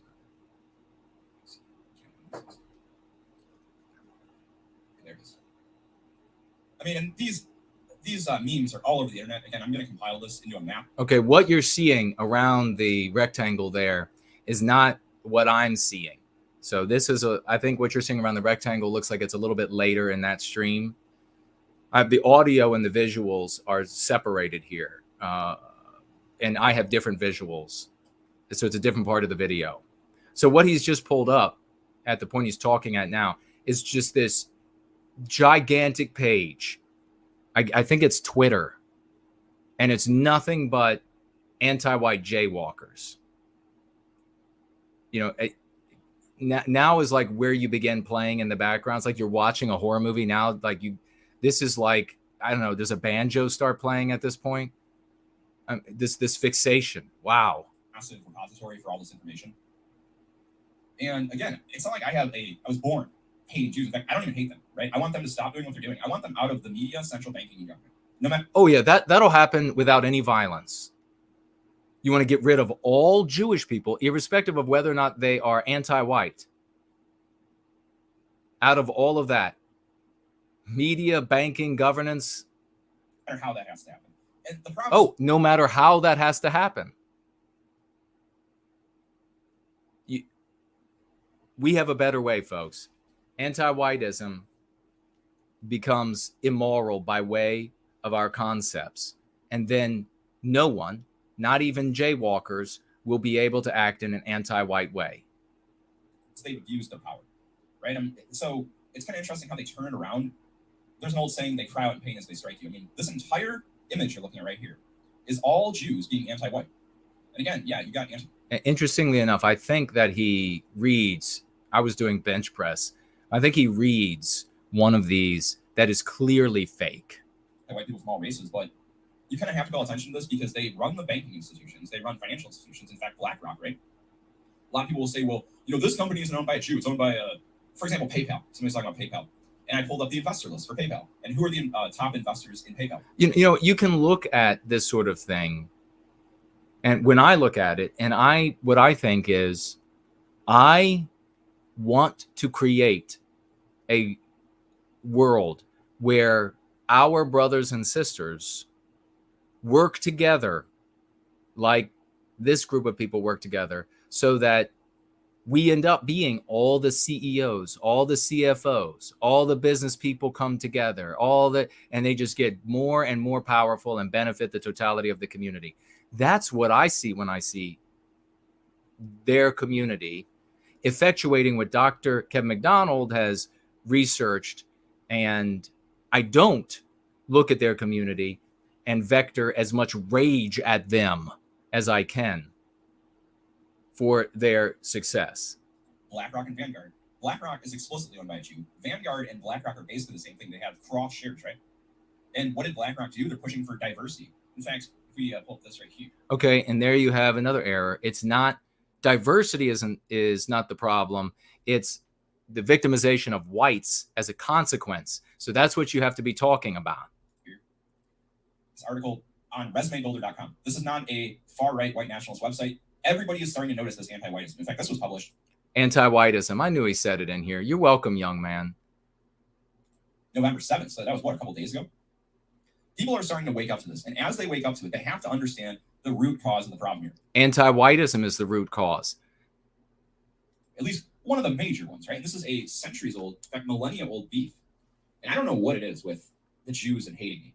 And I want to be the bigger man and not hate them. But then, think about this. If jaywalkers were born into a world where there were no white people, how could they exist? Because according to these Yehudicentrists, their existence is predicated upon hating white people. No, that's not what's happening. What happens is you have people, and perhaps, check with CNN, in the non-white races, more so than in the white race, regrettably, there is a genetic predisposition to favor one's own. And then on top of that, you could build, and maybe they built, ask CNN, an ideology, a belief system that further unites their people and encourages in-group preference, encourages them to stick with their own and to help each other out for the benefit of each individual. That is the essence that we're talking about here. They would still exist even if white people didn't. And that would still be their in-group preference to whatever degree, if it's real, as CNN, I don't know. I'm not the researcher here. I'm speculating. They would still exist, and it would still be an in-group preference would be serving whatever group it is most effectively for the well-being and benefit of the individual. So their existence isn't predicated upon hating us. This is a consequence of this monomania of the Yehudicentrist. And make it really fucking hard to not hate them. And you know what? I don't blame the people in this movement. And I don't run this movement. I don't want to run the movement. I want to have a decentralized pro-white Jew naming movement. Wow. He's really looks like he's maybe right at the cusp of just naming or just passed over into the Yehudicentrists from maybe at some point not long ago, maybe having been just a name jaywalkers who are anti-white sort of mindset. And if they stop doing what they're doing, then okay, you know, we can kind of ease up a little bit on it, but we must never forget what's happened here. This has to ease up on it. You know, I wonder what kind of mind contemplates acts of violence against others that hasn't, you know, broad acts of violence, continental acts of violence against another group of humanity that barely has the power to pay their electric bill. What kind of mind does that? Be archived in history. And I want my people to understand where this problem comes from. And, you know, I found this really awesome Telegram channel today. It's called the JQ. I'll leave their link down below. I know some of you guys don't like Telegram, but this channel is... Nobody go to Telegram. Nobody go anywhere but YouTube. Certainly not any Telegram channel that is promoting hatred of another group of humanity. Just crazy. By the way, they require a phone number, but if you want, you can go to Walmart or any, sorry, I don't mean to promote Walmart, but any prepaid phone store, get a prepaid card for 1 month, and then just punch in a fake telephone number that's on a burner phone, and then boom, you got Telegram. I mean, me personally, I don't really care because everything online is tracked anyway. I just don't do anything. You know, this is a peaceful, at least for me, right? I understand that people, you know, people will say, okay, you're being too soft, etc. Look, I'm not taking... Okay, that's a very interesting thing for him to say, that others in the Yehudicentrist movement or school of thought, I should say, that others say to him, you're being too soft. They say it enough that he feels like he has to defend himself there before the complaints come in. You're being too soft. This guy's saying that they have to be removed by whatever means is too soft? Then what's hard? Nothing's off the table long run, right? We know that they're already trying to genocide us. And, you know, at some point, force may be required to secure our destiny. And it's not going to be out of spite that I'm doing that. It's out of wanting to secure a future for my people.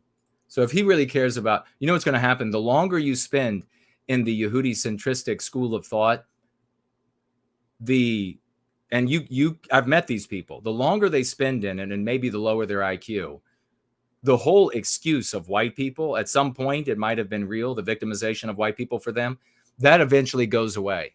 And they just are consumed with victimizing jaywalkers.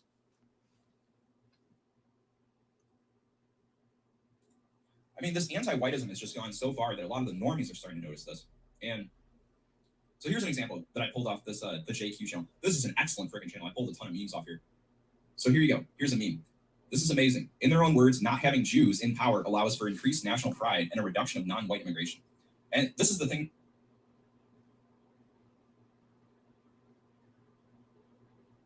Okay, so looking at what he has over on my screen, which is different than what you're able to see around the edges.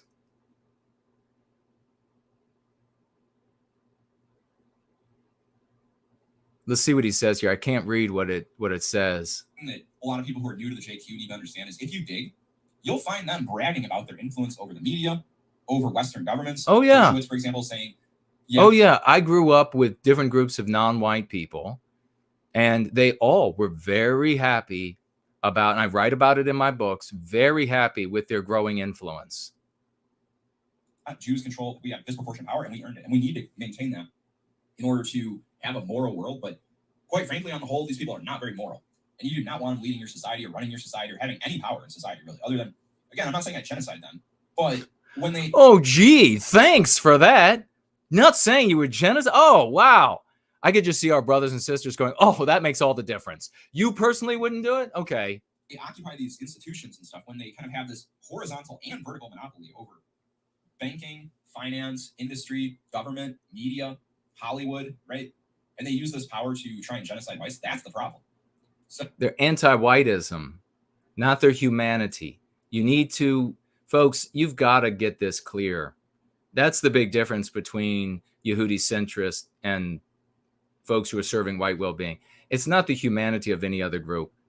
We allow people to decide whether they're going to be a victimizer of Western kind or not. They can side with us. I'd rather have that. I'd rather have all of these or some of these very powerful folks of other races decide, you know what, this anti-whiteism is destroying the West.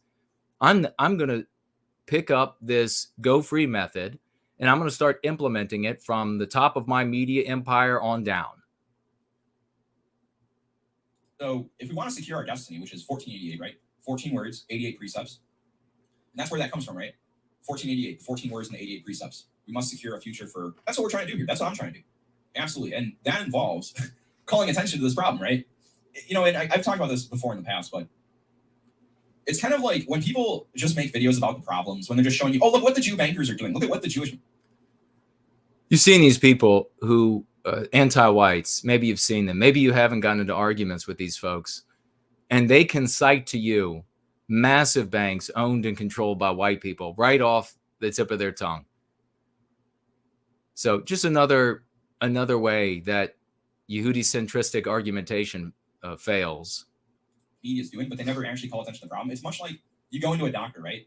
You've got a broken arm or something. And you go to the doctor and you say, hey, doc, you know, my arm hurts. And they point to it, they're like, yeah, your arm hurts. I'm like, well, why does my arm hurt? Let's say you didn't know you broke it. You're going to this person to diagnose the problem, the root cause of the problem. This is really rudimentary positioning in argumentation. And this analogy is weak. Just going back to the argument that he made at the very beginning, which is that this group of humanity is and then fill in the blank for a disease or virus. Which is a broken arm. Or let's say you're getting fat, right? And you go to the diet. And so saying that the group of humanity is the problem. Well, how do you remedy, again, a group of humanity? Or something, and they say, or an exercise person, a trainer, and they say, yeah, you're fat. And yeah, I know I'm fat. I can see that. That's very clear. What's the root cause? And they say, well, you're eating too many calories. Maybe you're eating too much junk food. Maybe you're drinking too much. Maybe you're not getting enough sleep, etc. Maybe you're not eating enough fiber and vegetables. You're eating too much of these junk foods, right? So, and basically the job of an online commentator, in my opinion, is to call attention to the source of the problem. Anti-whiteism. Again, you go to the doctor and they say, hey, yeah, it looks like your arm hurts. There's something wrong with your arm. Yeah, exactly. So what's wrong with it? You're going there to diagnose. The root cause of these problems, in many cases, is the overwhelming Jewish influence over our societies. It's the anti-white influence over society.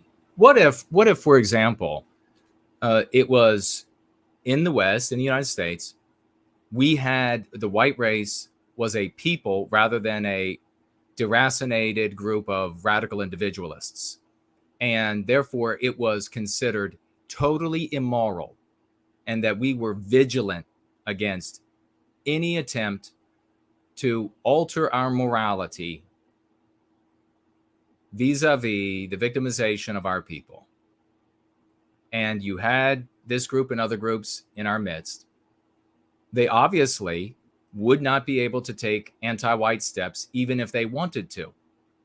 Now, they would still be out there otherwise serving their group interests to various degrees. Not every single person of every group it thinks that way or does or acts that way, but some of them will, right?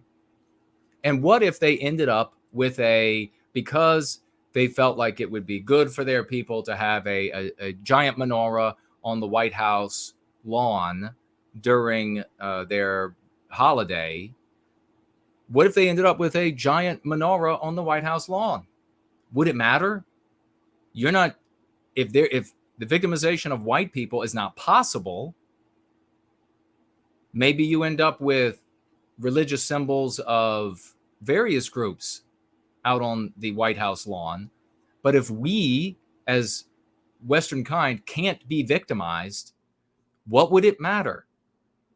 What they're saying, though, with these Yehudicentrists are saying, is that every essence of their being is your victimization. And that is simply not true.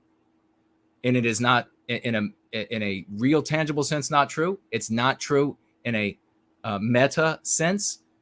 And it is also not in any way, shape, or form anything that is going to appeal to our brothers and sisters in their broad sweeping millions. And not in a good way, right?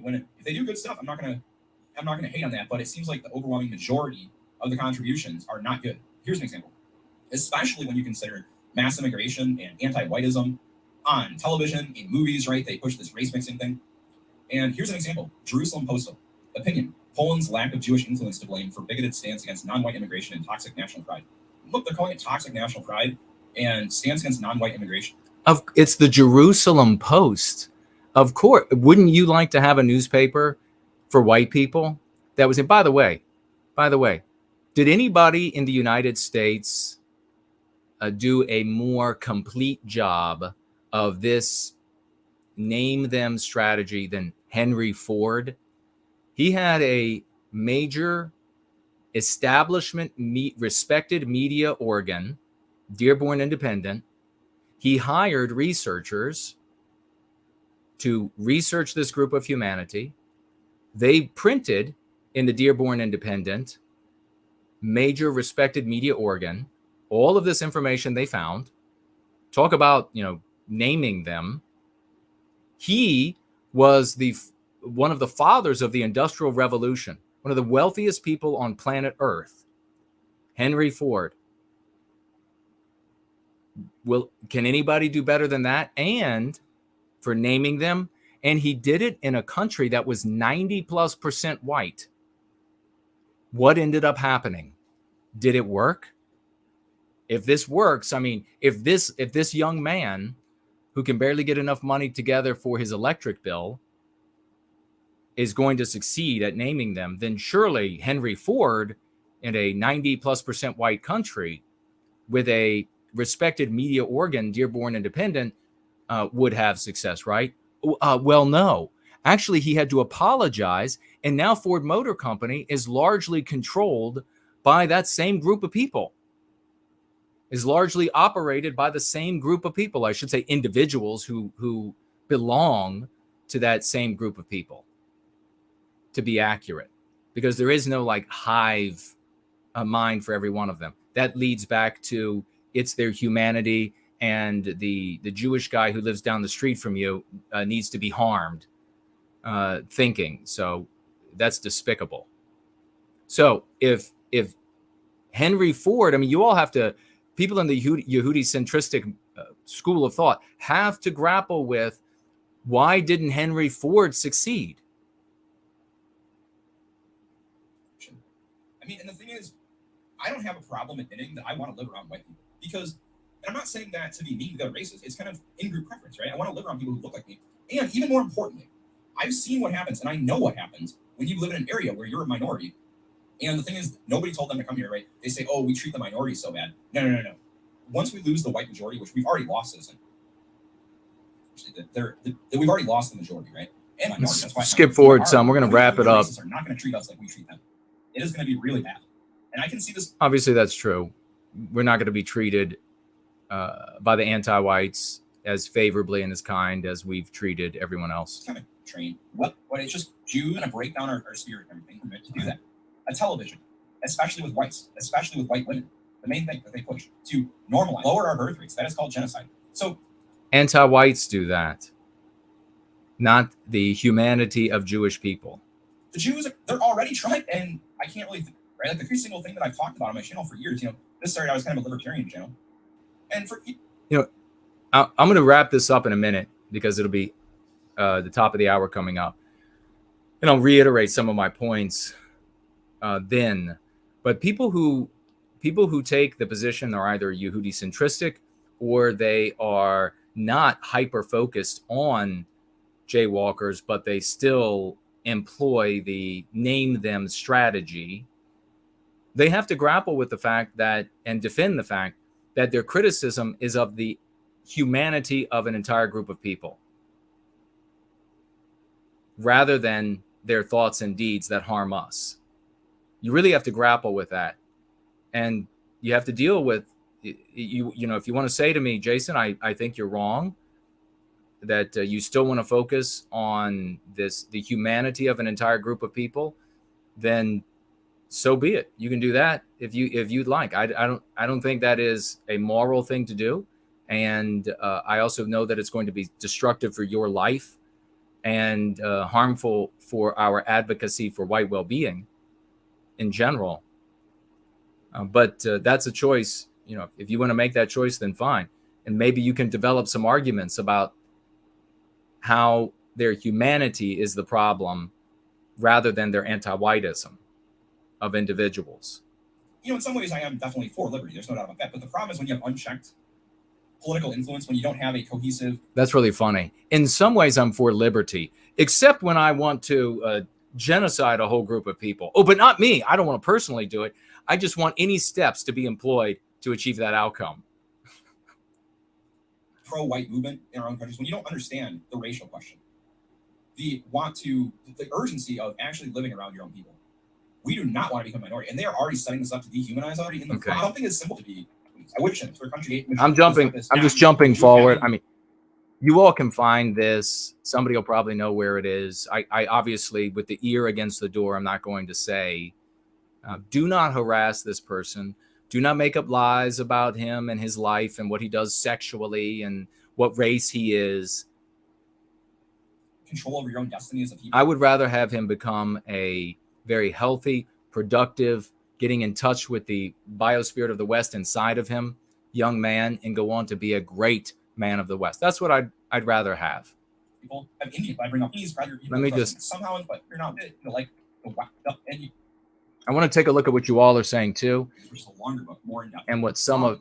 And a lot of these. Okay, so this is oftentimes, and then if you point it out, he's going through now, and he's sharing, evidence of genuine evidence of anti-whites who happen to be Jews, and them talking about anti-white, conducting anti-white operations, etc.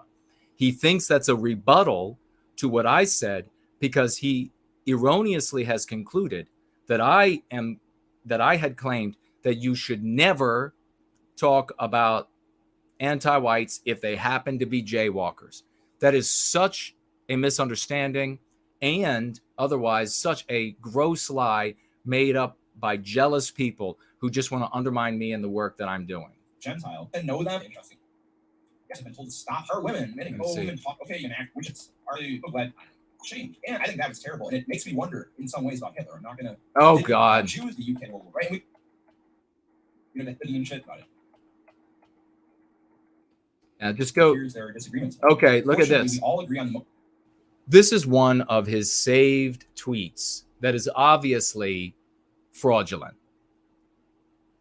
And you see this all the time with these Yehudicentrists making up evidence. It's like ghost hunters making up evidence. He says by this guy who's obviously a Jewish guy that he tweeted, "It's hard for us all to coordinate our stories sometimes." I mean, this is right out of like a B movie. We're all just doing it. We're all like, even like down to the guy who's can't get a break in the world and life sucks and wife left him, but he's Jewish. He's, they have like a magical phone that they're just on all the time. It's hard for us all to coordinate our stories sometimes. We need to coordinate our stories. So it appears there are disagreements among us. Fortunately, we all agree on the most important issues: eradicating whiteness and undermining its civilizations. Now, there are definitely anti-whites who are jaywalkers, anti-whites who are white, and every other race out there who would love to do nothing less than totally biologically white erase Western kind from everywhere we exist. 100%. 100%. But this claim that this person wrote this tweet, and if it's a tweet that isn't fabricated, then it's clearly taken out of context about we have to coordinate our stories to continue to confuse these white people. All of us jaywalkers together have to coordinate our stories. If you ever actually look in, and that's the other funny thing about Jewish people, and you all know this, that who are here, I didn't have anybody come to me and say, hey, Jason, it's all the jaywalkers. They're the only ones. I heard that later. I went to the library when I was a young man, and I looked up the heads of a bunch of different organizations that were anti-white, a lot of different things. I wrote them all down, and then I noticed, wow, there's a lot of this group here. It was all that group. And then I began to make the mistake of, oh, it's got to be the only problem is these human beings. And then realized, no, it's not their humanity. It's their ideas. It's their actions. And it's not all of them. And then the ramifications of those thought processes. If you were to think, seeing, and then around me, I had this great, learning tool of these Yehudicentrists to various degrees around me, and seeing what it did to their lives and seeing what it did to their minds. Your mind is a problem resolving machine. All right. That's why every day is an IQ test. Your mind is a problem resolving machine. And if you present your mind with fallacious challenges, it won't know that they are wrong. It will provide you answers to the best of its computing ability based on your IQ on how to handle those challenges. And I saw that if you set up an erroneous challenge to the well-being of our people, specifically this one, you end up with thoughts that destroy you as a human being, that consume your life in a way that cannot be taken back, and that make you 100% toxic to not only yourself, but to your family, to friends, to strangers you're trying to bring any sort of white sympathy thought to, and overall totally toxic to the global effort of white sympathy, white well-being, specifically our white positive activities. I can see it. I've articulated it numerous times. Let's jump to the end of this to see his final thoughts on me, if we can get them. They may seem like they're trying to help out the blacks for right now, but it's not because they want the best for the blacks or the whites. They're trying to get us to race mix, and then they're trying to bring everybody down. You know, and I think I benefit out of it, other than the fact that I'm trying to wake people up. So. Not in any way am I disputing that there are anti-whites who are jaywalkers who have articulated or desired, just like there are white ones that are anti-white, just like there are black ones who've articulated that they would like to see and they want to organize and hope to achieve biological white erasure. So making this argument back to me demonstrates how he doesn't understand the criticisms I made, not even in the slightest. So it's all about just my people. And I'm not really trying to be adversarial, like I said. It's, white nationalism gets a bad rap, but does Japanese nationalism get a bad rap? Well, probably the Jewish press, right? The Chinese are already kind of Jewed. The Jews already came in there. I wish I had the meme. If you got it posted down below, there's some. I think the Jews actually helped with the communist revolution in China as well. So, and it's not for anybody's benefit, right? We're not going to benefit under communism. We're not going to benefit. In fact, this is what I'm talking about. There's a part in this article right here that says This is the. I see. I'm going to answer some of the questions I see, including the people who have been booted from the stream, silenced because they couldn't be civil. And I'll answer some of those. I just saw one saying, "Isn't it enough of them?" No, it's never enough of a group of people to condemn their humanity. It's never enough of a group of people to say or to be white negative. It is always and only the decision and to be anti-white in thought and deed. That's all it ever is. We don't want to be hated and condemned on the basis of our birth. And even the Yehudicentrists will argue this. You cannot condemn an entire other group of people on the basis of their birth. It is immoral, it is reprehensible, it is disgusting, and it's hypocritical, something that our white brothers and sisters are never going to listen to, even when Henry Ford says so. This is why I say that it's not to benefit society at all, and this is going to hurt every race except for the Jews. But this says, additionally, 48% say they have been told to prioritize diversity over qualifications. And this is exactly why you can't find a job if you're white, because that's anti-whiteism. Prioritizing diversity. So what you got to do is write down that you're black, and then if they ask you about it, just say, "Well, I'm mixed," and you're going to prove that. If you're doing your job correctly, they're not going to. That's what I recommend. If you imagine what our society is going to be was hired because they're a diversity or a skyscraper. Let's say you work for an architect firm, then you're going to get huge social media clout from these Jewish platforms. But anyway, I can't even imagine what our society is going to be like. We're not going to have this military advantage or even enough military to defend ourselves in the first place. That's why this is absolutely an espionage thing, absolutely designed for white genocide. We're being attacked from all angles. Have to call out the Jew in this. Ooh, wow. Okay. So I think that's enough of a rant right now. You got to call out the anti-white. I don't like going over a half hour. We're at about 40 minutes right now. I apologize for taking up so much of your time. But I just wanted to run through, and again, I will post down below, and I'll probably do an update video. So if you want, you can follow me. And then in the next video, I'm going to put together a repository with all the evidence for everything I've been saying. I'm going to make it a static website. It may not be the prettiest. I don't have a lot of time to do my own web development, unfortunately, because I just have a lot of other shit going on, and I don't repository of all this information. And also renegadetribune.com. There's a lot of places to find this. I'll try and post as many links as I can for kind of and why I do it. Right? Again, it's not to be hateful. Just looking out for my own people. No, it's hateful, buddy. All right. Let me go ahead and speak to what you all are saying and then clarify my thoughts in a nice, simple place here at the end of going over this video so that you can return to seeing the beautiful flag flying in the background so that we can have it in a nice, concise, simple place and people can then follow it there, and there shouldn't be any more need for any discussion about who I was criticizing, what I was criticizing, and then it's on you if you want to decide that you want to name yourself as a part of the group that I was criticizing. So the bottom line is this.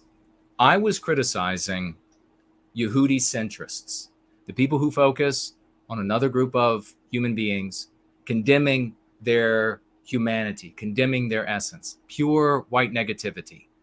It's not just an observation of what anti-whites are in power of what institutions. It is far more than that. It is monomaniacal. It is unhinged. That is what I was criticizing. And specifically, that these people have been showing up with malice aforethought to try to tear people away from this community of white well-being. That is not a criticism of this group here who believe that you should talk about, you should acknowledge that there are anti-whites who are jaywalkers and that many of them hold positions of power and have that conversation with people.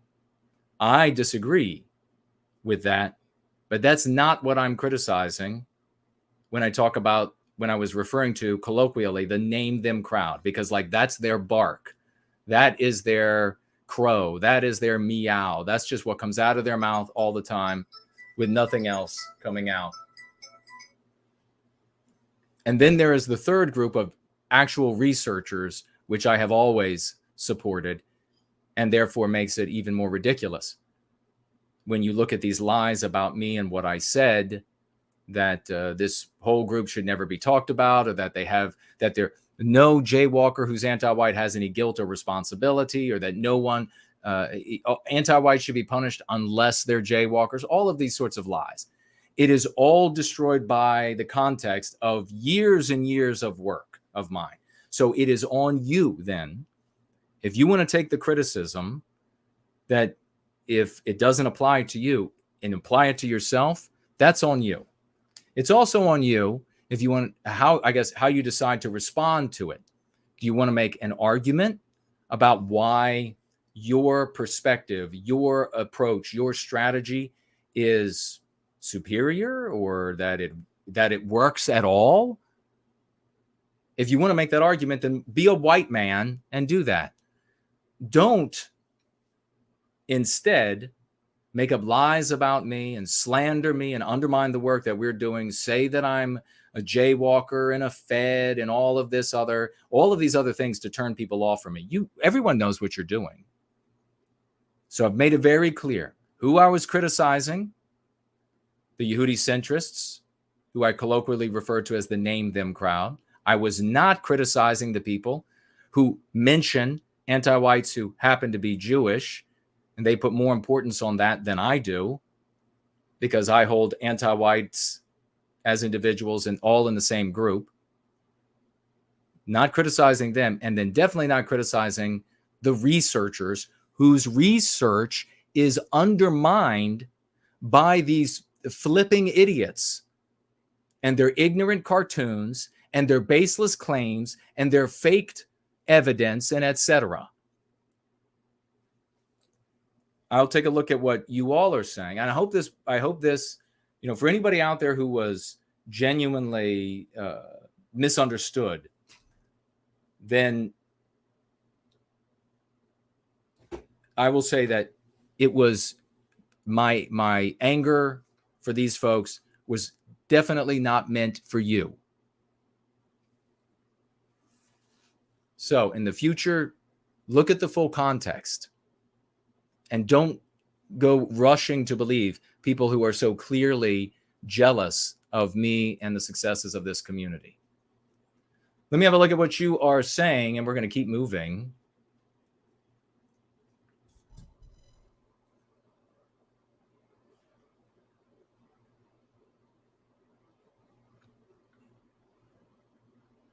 Yeah, there is a person out there, and a associate, a friend of that person, that has claimed that they believe that they have doxed me because of my criticism of the Yehudicentrists, of which these individuals, they're Yehudicentristic.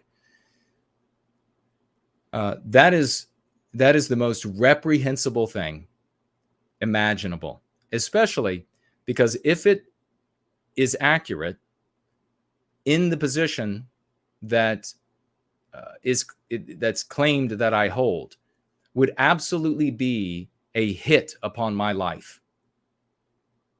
And in an environment where that sort of thing is already normal, that is a hit upon my life. And why? We're serving white well-being. We are saving lives, literally, publicly, 9 of them, creating them as well, 2 babies named after yours truly, because of the work that we're doing here. Thousands and thousands of people's lives, white people's lives improved. Our language inserted without any money, practically zero compared to what the anti-whites hold, into societal conversation in Western countries around the world. And because I criticize Yehudicentrism and this deep and unabiding monomaniacal vectoring of rage at another group of people because of their humanity, that individual and his colleague believed that the right thing to do was to set the stage for my murder,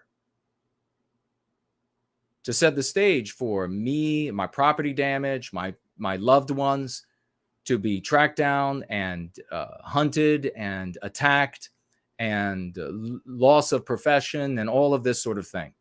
That is what these people are thinking. The fact that the entire white sympathetic sphere has not come out to say, you will never speak again, is a testament to the sickness in the white sympathetic sphere. To say that no one will ever listen to you again because you did this. This is never justified. This is never warranted, especially for somebody who's done as much good for Western kind as the white well-being community has. Never justified. I mean, these folks are out there with the full legal name, addresses for work and home, relatives, out there setting the stage for physical victimization. On top of all of their own, of course, disgusting threats of murder to me and my family members, and disgusting, reprehensible slanders about my private life and etc. to turn people away. These people are the kind that the white sympathetic sphere has to put behind us. We have to say, we and them are not the same. And we are going to be better and above that.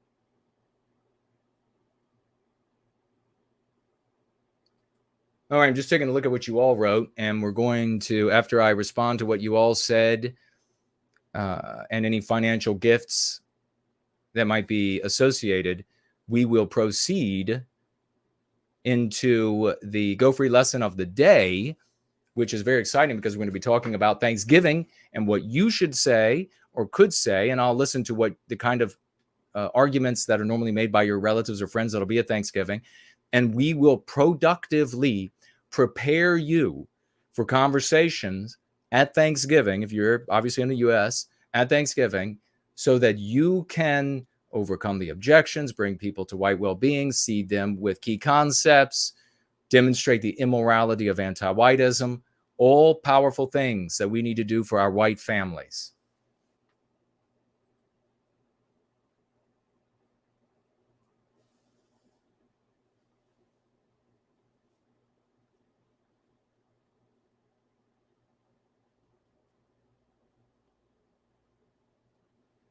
Sismic says, getting jaywalkers to leave doesn't require violence. You have a limited understanding of violence. It is an act of violence to deny people their rights, to deny people access to the businesses that they own and operate, to deny them the right to pass on inheritance. Those are all acts of violence. It's not just punching somebody. So every single one of those things is an act of violence for which they are going to escalate, rightfully so. And here's the thing, Sismic, the vast majority of the white population is going to side with them, not with you. The vast majority of the white population is going to say, my God, think if we were denied the right to own and operate the business that we had built, what would we do?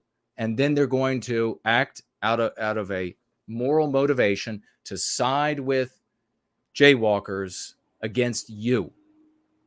So it's never happening. Every one of our brothers and sisters see that violence for what it is. You have to be in a different story where it is immoral to be anti-white. Then your brothers and sisters will say, no, that behavior there, that anti-whiteism that company is engaging in is unacceptable. And then different types of thoughts will occur of how to handle a business that is being anti-white. Imagine the whole of the white population saying, we're not going to buy from that company. We're not going to lease to that company. We're not going to do business with that company. Oh no, you cannot buy the toilet paper from us. You cannot buy the bolts and nuts that you need for your business from us. You cannot buy the widgets from us because you are anti-white, and that's immoral. Then that business goes out of business. Or then that business has to change its model. And if they're not anti-white anymore, what's the problem?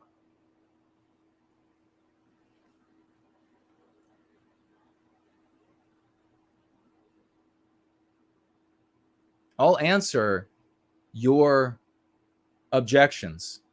The question is, when I defeat your objection and I show how you're wrong, are you going to adopt the truth?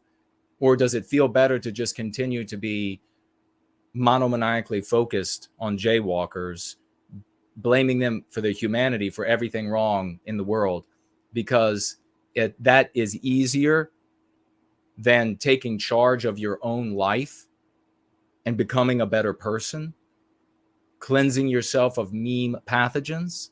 Is that easier than going out into the world with love and trying to bring folks in? Is it easier to just sit home or just sit with your workers at the pub or the bar and just say nothing can be done because of jaywalkers, and I am doing the one thing that can be done by endlessly talking about them, vectoring as much rage at them as I can?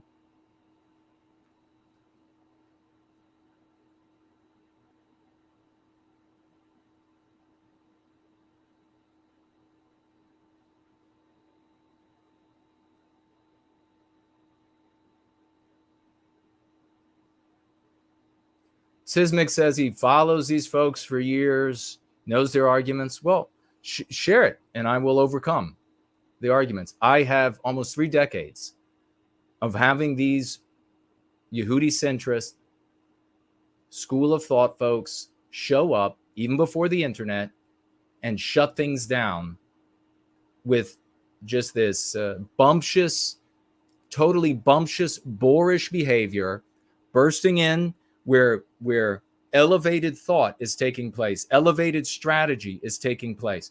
And these like thugs, these like unibrow thugs show up and they're like, no, it's got to be this way or it's not real. You're a fucking coward.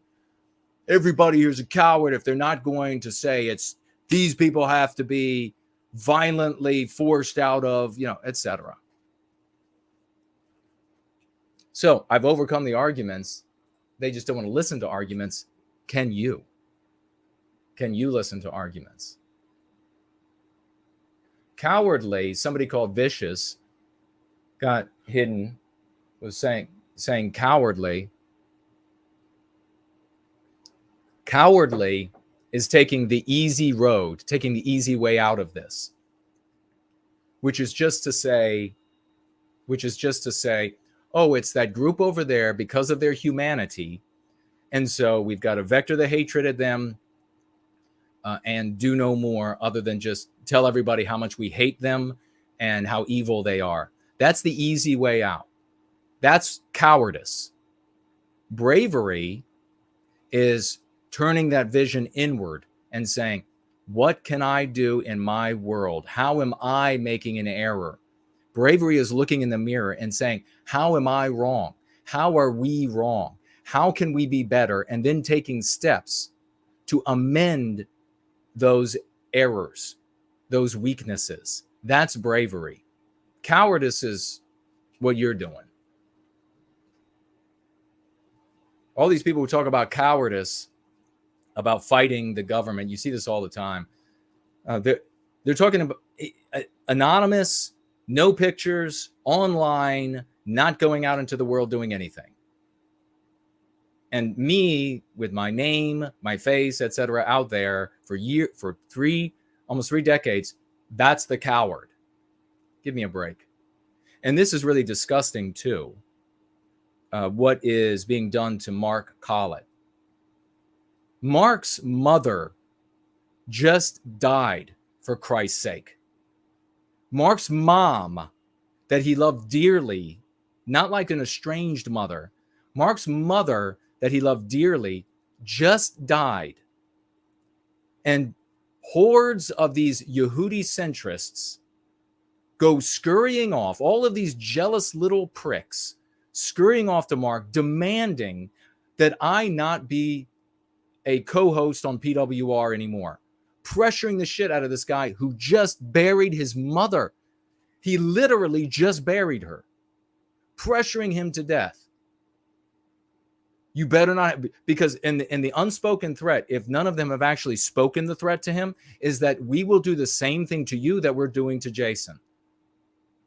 You let him stay on PWR, we'll do the same thing to you that we are doing to Jason. We'll tell people you're a pedophile. We'll tell people you're a rapist. We'll tell people you're a homosexual. We'll tell people you're a womanizer. We'll tell people that you're a drug dealer. We'll tell people that you're Jewish. We'll tell people that you're a Fed. We'll smear you everywhere. We'll give out your home address where your wife and your little baby Sophia live. Is that what the little girl's name is? The little baby lives. We'll do that to you unless you get rid of Jason. And by the way, all of these years on PWR, maybe some folks don't realize this, I haven't been paid a single penny. I'm not on PWR making money. And very few people follow me from PWR over to the work that we do here. And I God bless everyone that does. But I can stream right after PWR ends and almost no one comes over. So for whose benefit am I doing that? Week after week after week, I show up for PWR on time. I show up on time, equipment working. 2 times, you all don't know, 2 times I streamed as Mark's co-host on his show from the parking garage while my own mother was having heart surgery. 2 times. And I do it all out of love for our people. And who does it benefit? The bigger benefit is to our people. I provide insight that is helpful. But then on a smaller scale, for Mark Collett himself, who lives, he and his family live off the income he makes. I show up to provide insight that people find valuable, to provide entertainment, and I do so regularly so that he can rely on me, and he can rely on me. He knows that. And you have these people show up as he just buried his mother to demand that you can't have anything to do with Jason anymore, or will do, at least if it's not spoken, tacitly asserted, that, or the same thing will happen to you. That's despicable. Putting him in a place where he can't have a nuanced take on my criticism. He absolutely can't have a nuanced take, even if he wanted to. And I don't know. I mean, if he was one of the people who honestly misunderstood my criticism of Yehudicentrists, or if he understood where I was really coming from, but he has this massive pressure. And I take, by the way, not only do I do that for our people generally, PWR, I'm not getting paid, it's charity. Not only do I do that for our people generally, and Mark specifically, to help out him and his family, I don't have very many people come over at all from those who are watching those shows. But I have been endlessly slandered. I have endured endless invective on PWR. On the different platforms that occurs, endless invective of the most disgusting type. And where's the gratitude for that? No, it's more of, you got to get rid of this guy that is over there as your co-host, because we have to harm him by any means possible because of how jealous we are of him. And you have this last Wednesday, you have these strangers show up in that live chat, posting what they believe is my legal name, my job, or the place I worked, saying that I'm a Fed, that I'm Jewish, that I'm all of these different things. And there were less than 5 people that came to my defense out of the 500 plus that were watching on those live streams. Less than 5 stood up and said, shut your mouth.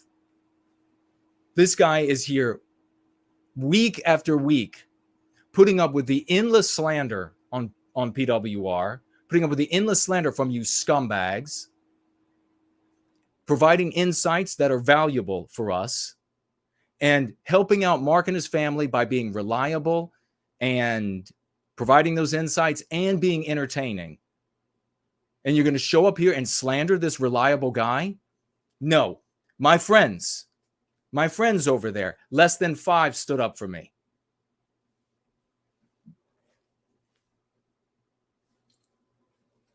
So this shows you the kind of people who are after Mark right now and putting the pressure on him.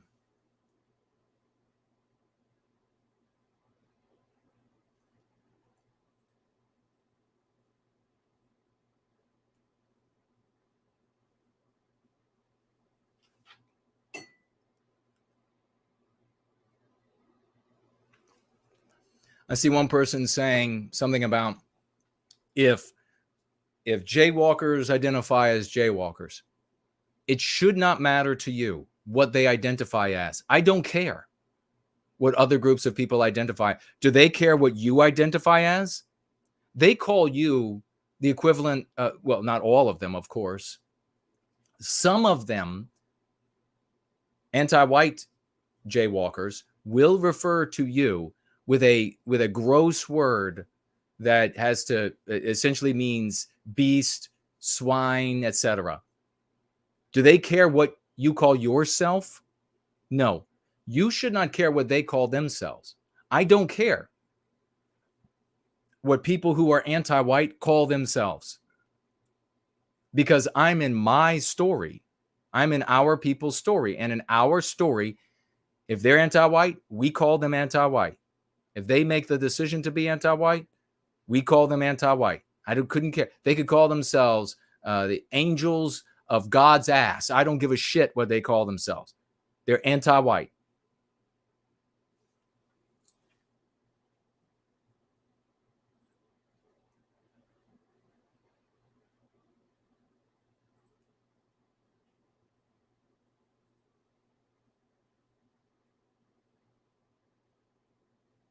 Yeah, the Sismic says people need to know the truth. The truth of what? Are you also going to tell folks the truth? That, and you say that right after you say that it's not all of them. Are you going to include the truth about all the white anti-whites? Are you going to include the truth about all the Hispanic anti-whites? All of the black anti-whites? Are you going to include all of that truth? No. It's just going to be the humanity of one particular group. Well, Jason, but they're the most powerful. Today, maybe some of them are today. I'm not disputing that. So you all that keep bringing this argument up demonstrate your ignorance of my position. I'm not disputing that. I will aver that if they decided they were all going to move to a new continent that sprouts up in the middle of the Pacific, beautiful, it's full of gold and ivory, it's chrysolephantin, and they all move there, it's not going to be white people in charge. And the white ones that are in charge are going to be anti-white. You know that, right? You know that. It's not going to be white people in charge working for the benefit of white people. Well, it'll be better for us. No, it won't. Articulate how it will. Other groups of people who are more ethnocentric would do the exact same thing with their power, because that's how you manipulate this giant white herd of radical individualists. That's how you manipulate them. And the only white people that'll be there will be anti-white white people. And then you'll be saying, well, the reason that white guy's anti-white is because of this new group that's in charge and wields most power.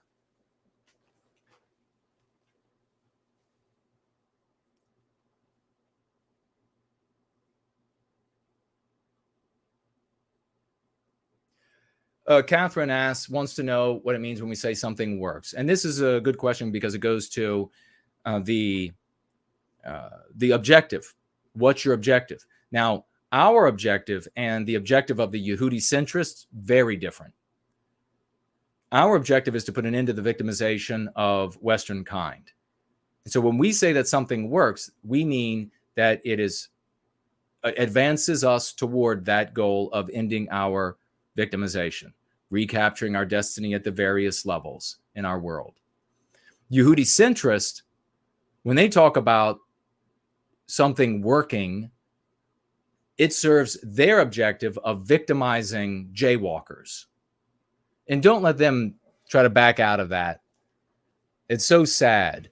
It's so sad for them to go around all the time and they're just like, God, they're just guilty of everything. They need the worst. Whatever, just like this young guy. Whatever it takes. And then you put them on the spot and you're like, yeah, you want to victimize them? Oh, no, I'm not. How dare you? How dare you act like I want to victimize them?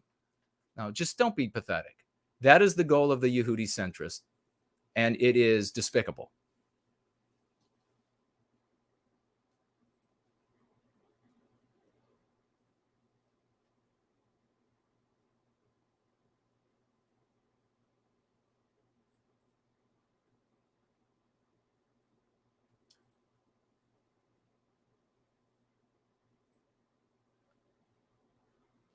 Johnny Cash, it's so pathetic when you have this like colossal stadium size example of jealousy. And I just articulated it. How it is it, and every ordinary normal person would say, yes, that's obviously deep jealousy. And then this Johnny shows up and he's like, no one's jealous of you. Come on, 14-year-old girl. No one's jealous of you.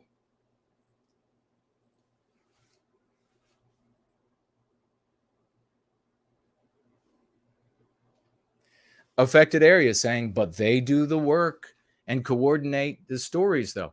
Anti-whites do the work and coordinate stories. If they affected area, you know that if they decided to move to the new continent in the middle of the Pacific, Chris Elephanton, they moved there, that there would be some other group of anti-whites, right? You know that, right? You're not going to try to claim, oh, no, everything will be fine then, right? So come on. It's the anti-whiteism, not their humanity. That's the problem.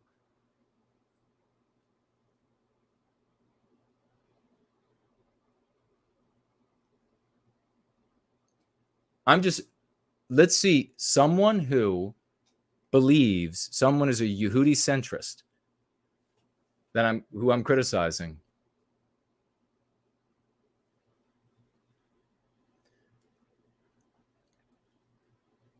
I want you to make the argument that it's their humanity. Go ahead.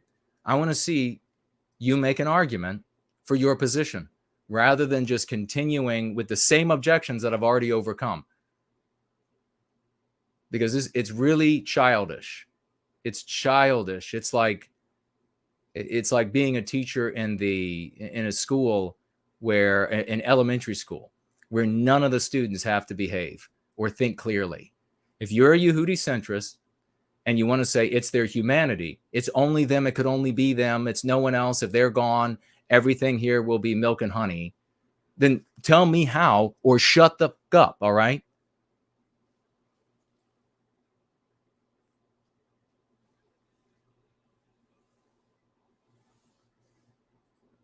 All right, let's get to the financial gifts. We're going to keep rolling.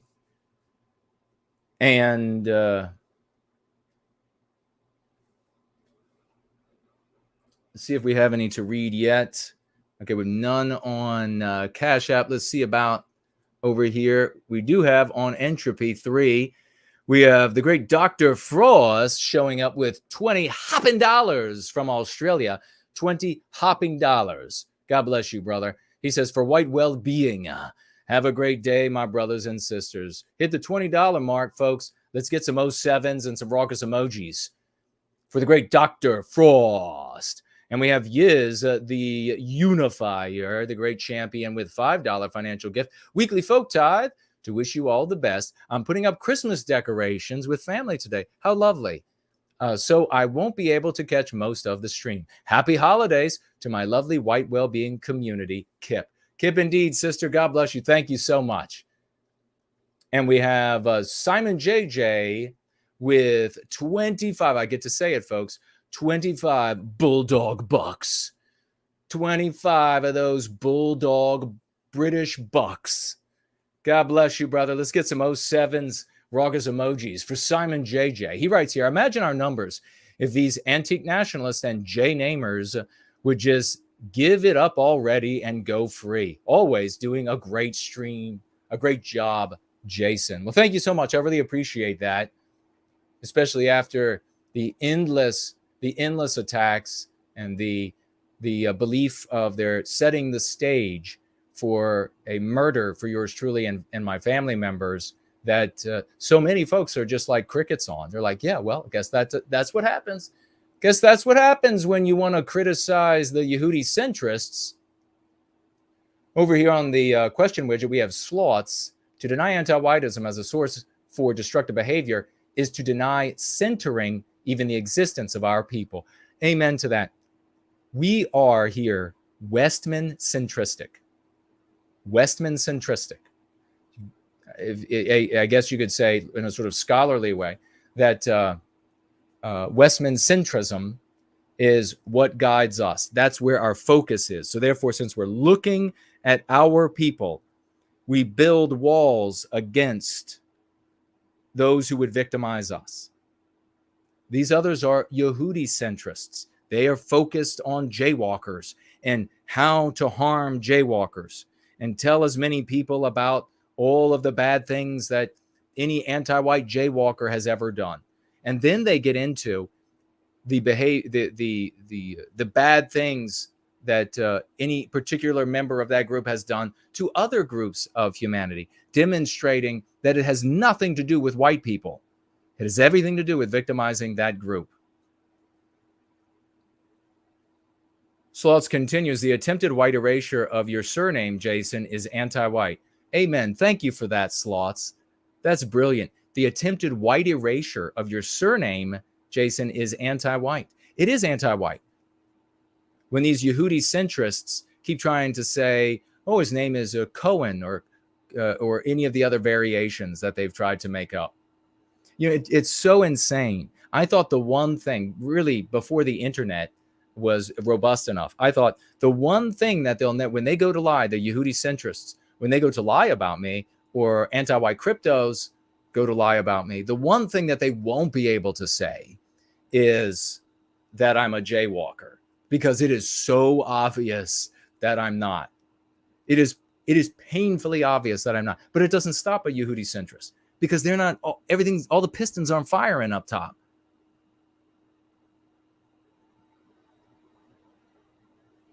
Ediman 3 says, so if everyone I disagree with is a Fed, does that mean since there's at least one person who disagrees with me that I'm a Fed and don't know it? That's fantastic. Yes, obviously, if anybody disagrees with you, then you're a Fed. So you're a Fed and you don't know it. Let's see what if there's anything over here on Odyssey.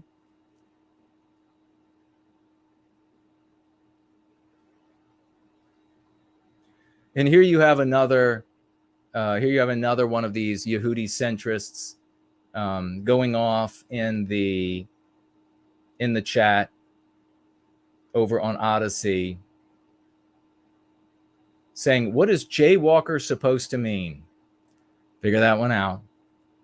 The ear is against the door.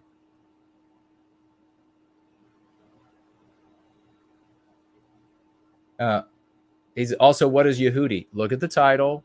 Take that part of the word off the title. Pop that into an internet dictionary, and you'll have the answer. It says, guess I won't get my answers. It says, you speak so much and say so little. A more flaccid statement has rarely been made. The problem is your ability to understand. If I were speaking, for example, in Japanese, I could talk for hours. You wouldn't understand any of it. So since I'm sharing concepts that are apparently above your ability to understand, it's just like me talking Japanese to you. What is behind anti-whiteism? Anti-whiteism, I'll go ahead and go a step further. Where did anti-whiteism start? It started in white ethnicities. That's where anti-whiteism started. Anti-whiteism is the disparagement of ourselves, even across ethnic lines, because we disparage those who have the same biospirit. It is a boomerang effect. That's where it started. That group of white people on the other side of that invisible line, they're actually evil inherently. They're actually subhuman inherently. All of this sort of stuff. That's where it started. And it worked its way all the way over into the New World, where different groups, ethnicities of whites had these anti-white ideas of each other. And people like me back then who would have said, don't do that, that'll boomerang. They didn't listen to those folks. I'm sure there were a lot of them. They didn't listen. And now their descendants, they're considered the same thing that they used to hurl on the other ethnicities, the other white ethnicities. So it started it couldn't have started with non-white people, could it? It couldn't have started with them, because non-white people in their homes didn't even know about white people. In their far off lands, they didn't know until we showed up.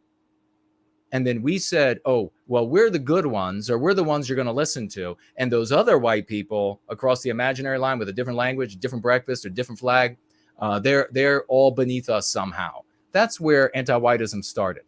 That's why we have it today.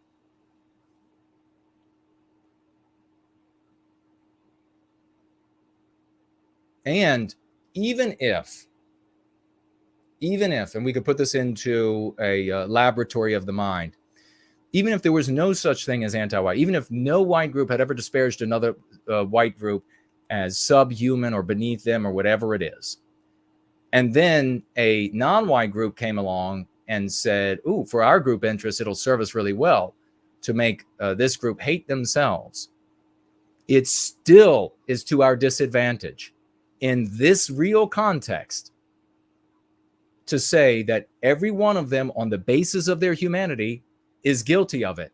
Because number one, it is objectively false. Every one of them are not guilty of it. Number two, it's taking place in a context where our brothers and sisters will think that you are spawn of Satan for condemning an entire group of people on the basis of their essence. Stop trying to do the thinking here and start trying to do some learning.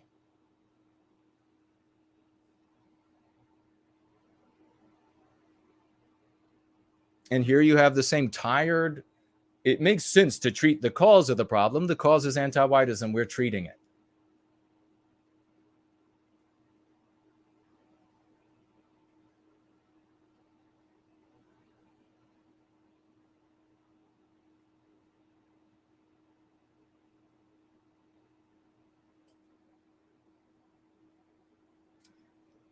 He says Kanye, and this is the absolute state of Yehudi-centric thinking. Kanye has done more to expose those causing anti-whiteism, he puts in quotes, than you will ever do, Jason. Yeah, I don't want to condemn a whole race of, or a whole people of humanity on the basis of their humanity. I think that's reprehensible and disgusting. Yeah, I don't want to do that. And look what happened. So you're like in defense of this black nationalist. This is the absolute state of Yehudi-centristic thinking.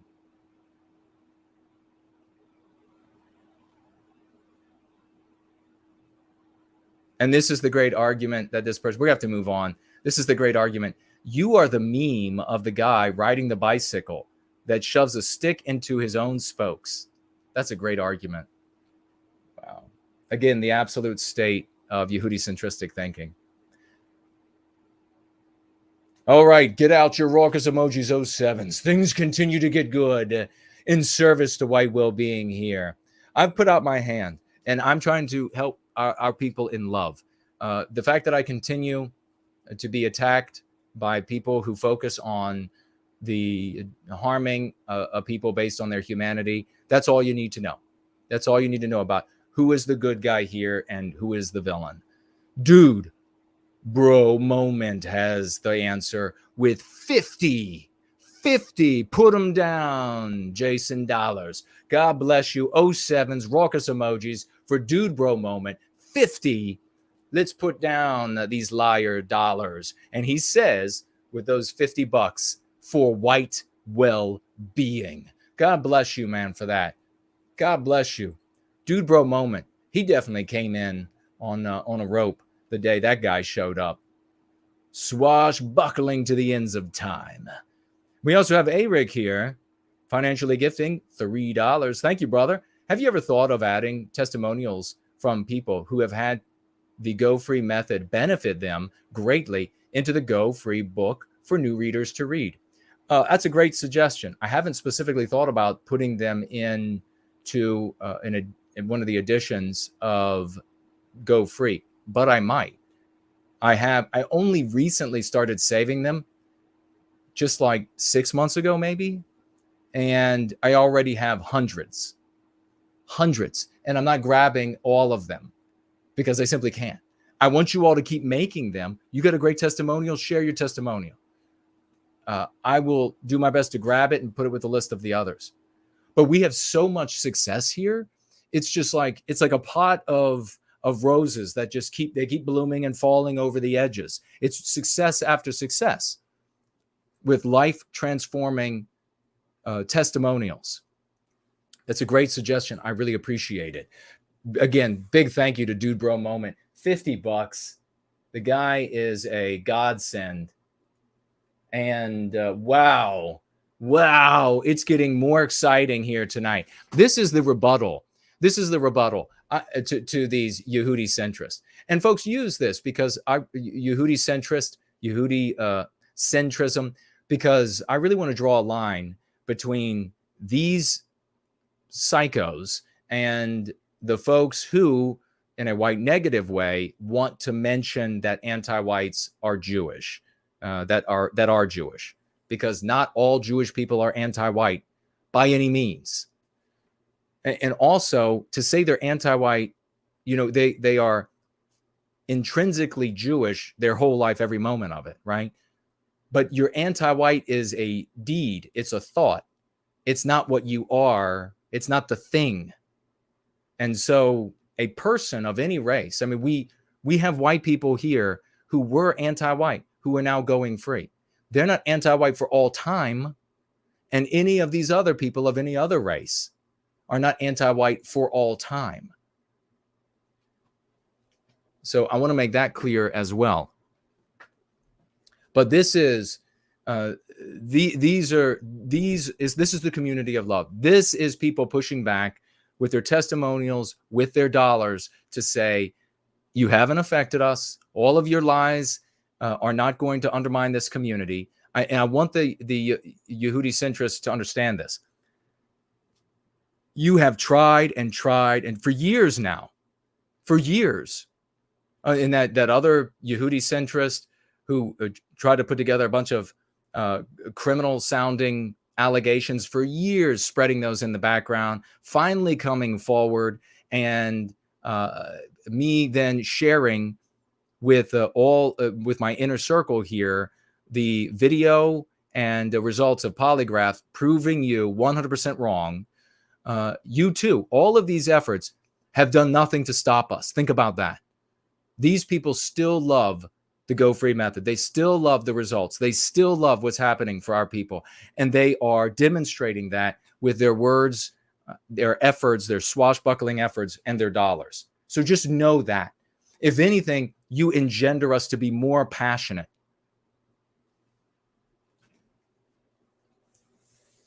We have, folks, get out your raucous emojis. 25 bucks. God bless you. Maki. $25 saying,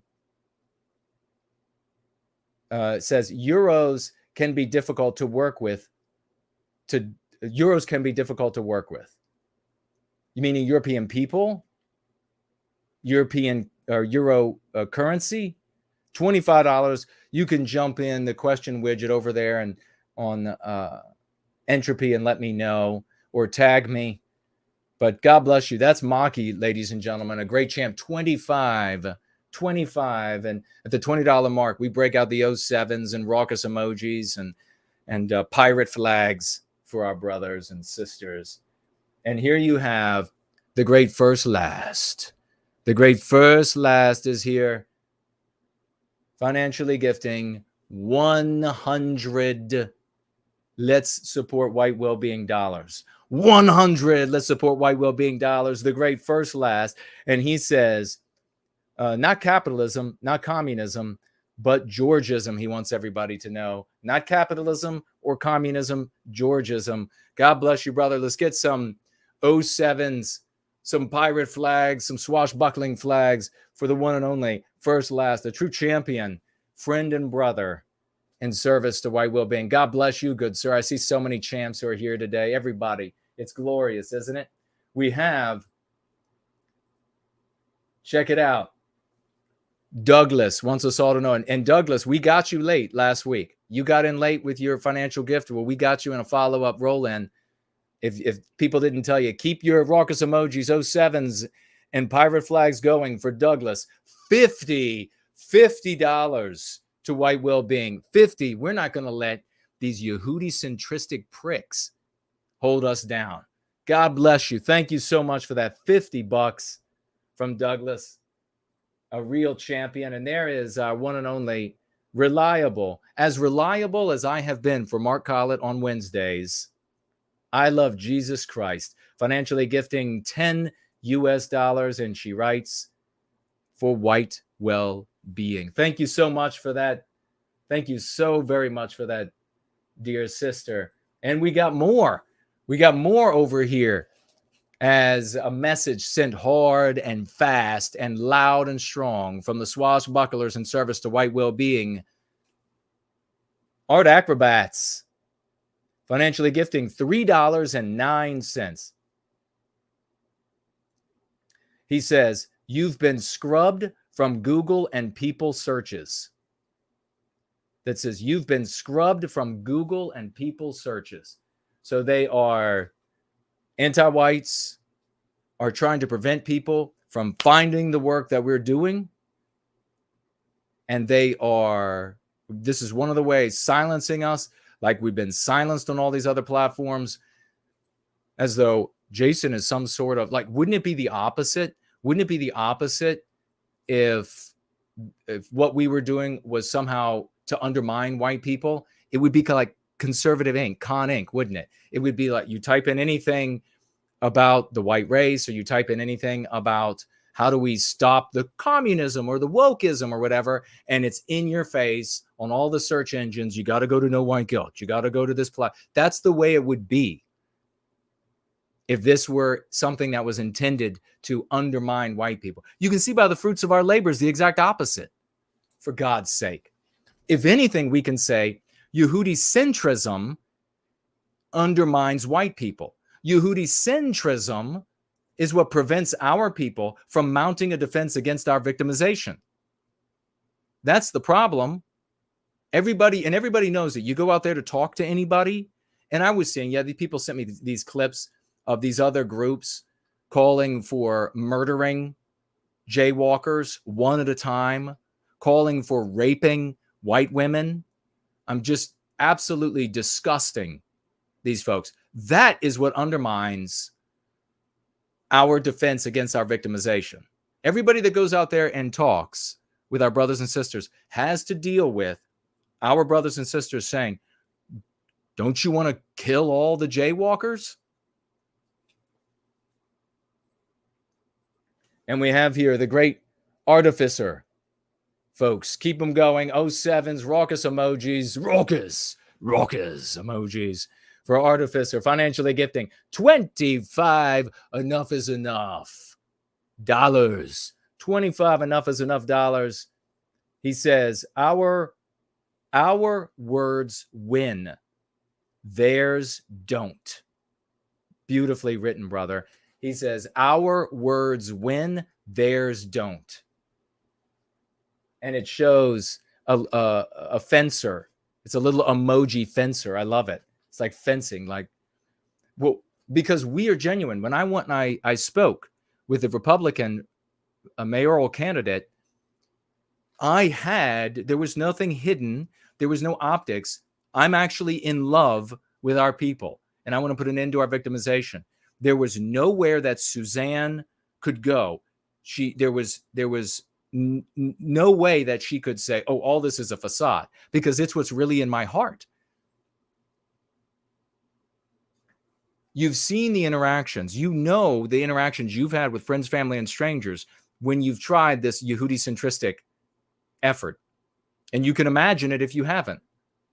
If there's any group within white sympathy, the entirety of the sphere, that is being funded, it would be the Yehudi-centrists, because that undermines our defense everywhere. None of our brothers and sisters in any numbers are going to come to that. Look at the few quality people that we're able to pull out of our population. And it's because of Yehudi-centrists and their efforts.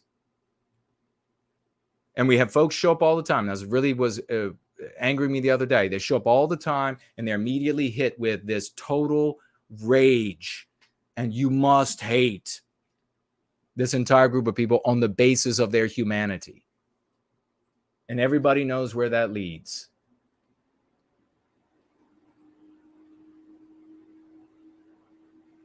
Oh my God. Artificer back with another $25. God bless you, man. Another $25 for white well-being from the Artificer, making it 50 swashbuckling dollars. 50 swashbuckling dollars in service to white well-being. What a rebuke.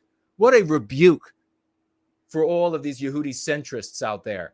Yeah, they hate the fact that we have content creators. When you take these big content creators that we have increasingly using our dialectic, not just our lexicon, but even our dialectic. When you put them together, you have tens of millions of audience. Tens of millions of audience. These content creators will never pick up anything from the Yehudi-centrists. They will never articulate anything from them. $25 more from Artificer. God bless you, sir. We are the tip of the spear. General Kuna. Oh, that's epic. We are the tip of the spear, General Kuna. And what is this? A little sword emoji there. We are the tip of the spear, General Kuna. I love it. God bless you, man. Thank you for that. And as you know, I have adopted it as a new title. I have assumed General Captain Swashbuckler. So we need to make sure we propagate that as well and promulgate it. General Captain Swashbuckler. I know that would be hard to fit into the limited character count there. But no, I really appreciate that. We are making big changes in the world. Our own lives, the lives of folks around us, our children's lives radically changed. Little children. How many little children? Let me ask you this. All these little children that their parents have sent, like the letters that they've written them about anti-white. Thank you for teaching about anti-whiteism. Them writing up on the chalkboard about it. Love for our people. Beautiful. It's the most heartstring pulling information. These pictures, these words. Have you ever seen a child in love, a white child in love for the white race, writing up on the chalkboard about how we have to tell everybody about this other group of humanity so that whatever it takes can be done to them? Can you imagine anything more disgusting? Imagine that. Imagine how quickly anti-whites would take that video or that photograph and then show it to the whole of our brothers and sisters around planet Earth and say, look at what they're teaching their young. And every white person out there would say, that is disgusting. I'm never heeding or listening to any of those people. If that's what putting an end to the victimization of white people looks like, I don't want anything to do with it. Well, gee, I wonder which group might be getting funded. I wonder which group are the feds. The feds are clearly the Yehudicentrists.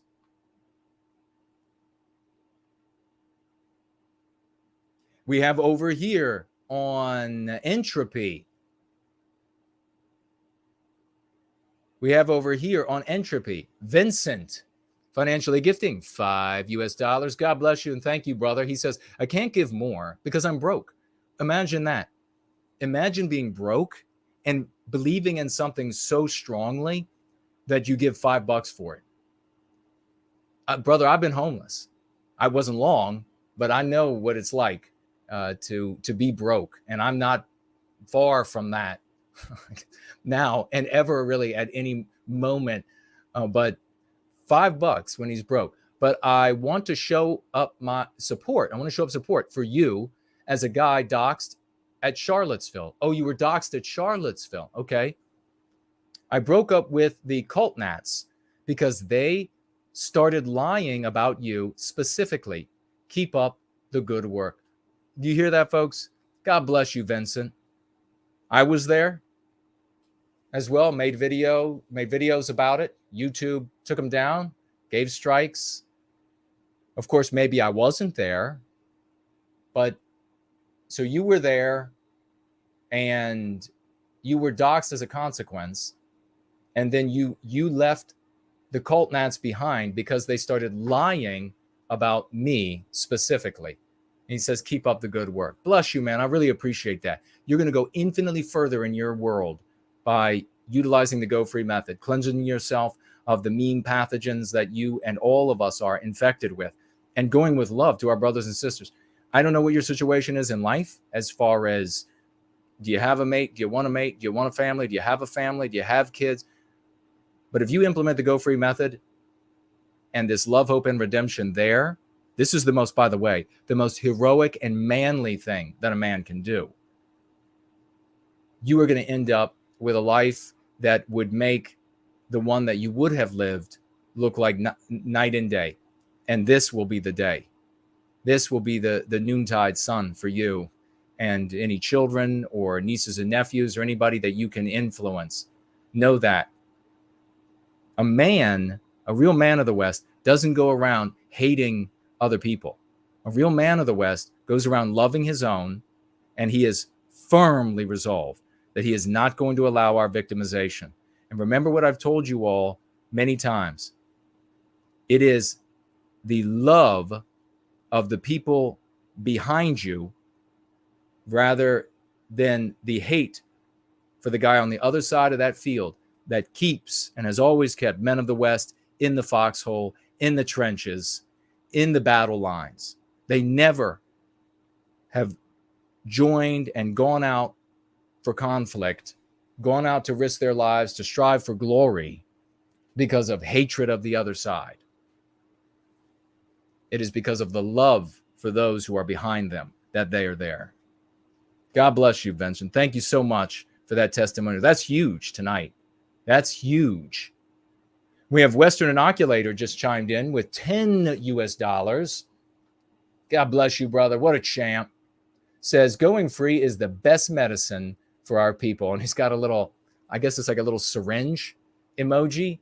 Far better, my friend. Yes, absolutely. Far better than other things they deliver with syringes these days. That's fantastic. Western Inoculator, $10. Going free is the best medicine. It absolutely is the best medicine. And we demonstrate it again and again and again. We have a White Zealot over on Odyssey financially gifting 2 library tokens. And says with those library tokens, thank you for them. Do library tokens have any value anymore? Let me know if they have any value anymore. So if somebody knows, tag me and I'd like to know in the live chat. Jason, about what percentage of the financial gifts you receive? Okay, here we go. This is support shaming. You can see it coming right now. You should be impoverished. You should be impoverished. This support shaming is so strong that a man with I guess he's not his wife, because he doesn't want to marry her for the legal purposes of anti-whites. They're doing the things that they do against us. But here you have a guy, Mark Collett, with a wife and a beautiful little baby, and he's giving his intellectual work away in his book because of the support shaming. Disgusting. Mark's not disgusting. The people who pressure our content creators to be impoverished, to be impecunious, those people are disgusting. They want you to be impoverished and impecunious. Like they were saying, the same two that did the doxing, they were saying, can you believe he takes financial gifts? Because he makes this ungodly a sum of money that's just ridiculous for me. I can't even fathom what that would be like. But and so therefore he should not be compensated for his efforts. He should not have anybody, and not compensated, but he should not have anybody give him gifts for his efforts, for all the time he spends, for putting his life and name and face on the line. He should be impoverished so that only our victimizers can have millions of dollars. Wonder who you're working for.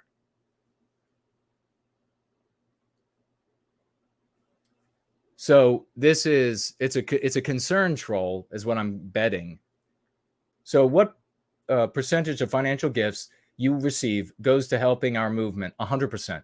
Can you give some examples of projects for our movement? I spent thousands of dollars on advertising on Gab to bring people to the Go Free method, which has saved lives, literally, not kind of, sort of, in a strange way, literally, but also kept people out of jail, gotten people promotions at work, gotten people jobs, gotten people off of homelessness. We can go on and on. And confronted politicians and people running for office and undermining those people, further wakening up many thousands of our people with dialectics and concepts that cause our people to be put in our own story, where anti-whites have to come to brainwash us. And when they do, they have to present their immorality. You're welcome, by the way, for having created something so effective. That's where they go. That's what and whatever else I do. So it's a concern troll. What do you do with the money, Jason? What do you do with it? Can we have a detailed accounting of every single penny that anybody financially gifts you, so then they can go elsewhere? See, what would be the purpose of that otherwise? What would be the purpose of it otherwise, other than just to concern troll and to support shame? No, white people, you have to be impoverished. Your advocates have to be impoverished, and those who victimize us, they can have the millions. Sounds like a plan to me. We have Dandy Westman over here, $5 financial gift. Thank you so much, good brother. On Entropy says, have been watching some of the No White Guilt streams from 3 or 4 years ago as they started showing up in my recommendations recently. Well, that's cool. If I only had found No White Guilt and Go Free then, would have saved me some grief that Yehudicentrist has caused. Wow, another big one. And you know what? They do this all the time. ForNull even was in a chat. Carlisle has been places, and they say, whoa, look at Jason has showed up again. Like, all of this is fake. All of this is just not real.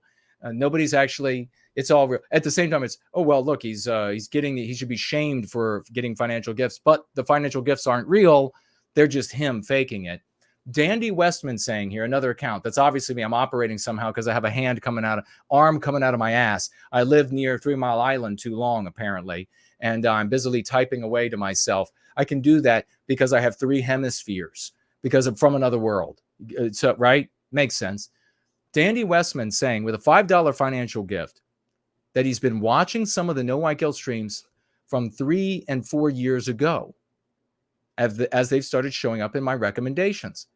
If only I had found, as in Dandy Westman, not No White Guilt, if only I had found No White Guilt and Go Free then, it would have saved me some grief that Yehudicentrist has caused.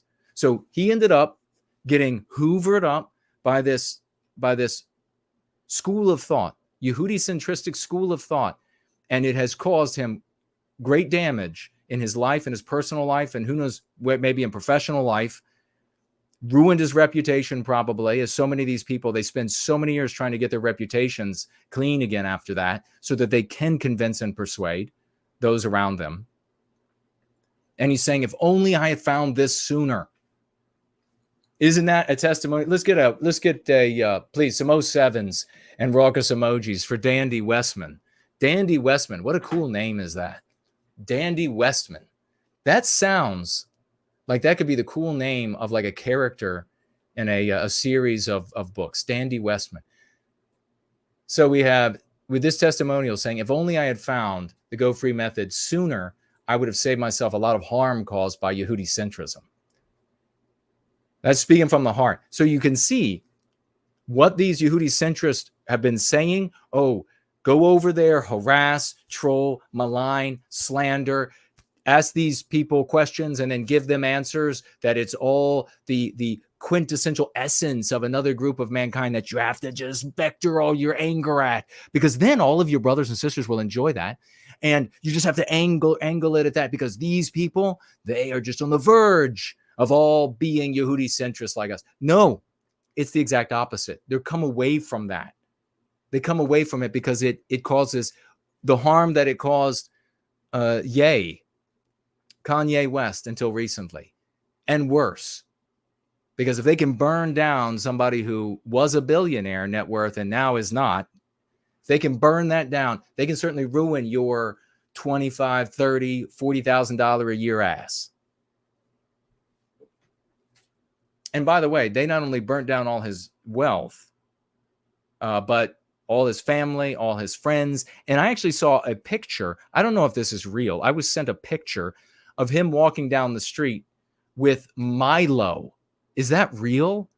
I mean, can you imagine how desperate you have to be to be friends with all of these multi-millionaires and even billionaires on planet Earth, so that they are all turned their backs on you and you've got nothing left but Milo Yiannopoulos? Is that real? Oh my God. Yeah, but that's what you should do. Remember Ye's law, folks. It really applies to the Yehudi-centrists. Interestingly enough, they both start with the letter Y. All right, God bless you. I'll swivel around here and see if we have anything else. We got to take a break. And then we'll be back. Wow, Douglas is back again, this time with $25 more. God bless you, brother. That brings him to $75 in this gathering. What an epic hero for white well-being. What an absolute epic hero. God bless you, man. $25 more. Raucous emojis. Pirate flags. Run up the skull and crossbones. Pirate flags. $25. He says, for those who are broke, I'm not. This one is for them. Wow. Holy shit. That is really cool, Douglas. He just financially gifted for the folks out there who are in service to white well-being who can't because of having so few dollars to just get by. That's really cool. That really, actually, I felt that in my heart. I felt that in my heart. That's really cool. That's how we should be all the time, caring about our brothers and sisters out there. We need to be united and working together and looking out for each other all the time. That's how we need to be. And one way to do that is what Douglas just did. And we see it, we reach out to each other within the white positive sphere, within the white well-being community. We are taking care of each other. We help each other out all the time. And the folks know, the folks who receive my help, they know, and they can stand up and say that or not, or just keep it. I'm fine with keeping it private. God bless you, man. $25 for those who are broke. I'm not. This one is for them. Man, I felt that right in my heart as soon as I read that. You know who else does that kind of thing? Who has financially gifted before for others, to recognize others, is the great Slots, who's financially gifting right now $5 over here on Cash App. God bless you, good sir. $5 in-house resident philosopher, $5 financial gift. Only use this money as a gift, meaning conditionally. Only use this money as a gift, meaning conditionally. And then /S. God bless you, Slots. God bless you, man. What a true champ.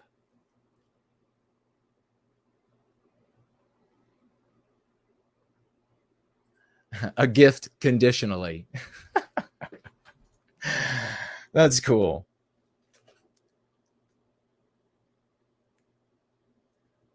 Yeah, it's like, give us an accounting of what you do with the financial gifts. I touch many lives, and not only with the work that we're doing, but I touch them with as far as like the text, the videos, the speeches, the everything like that.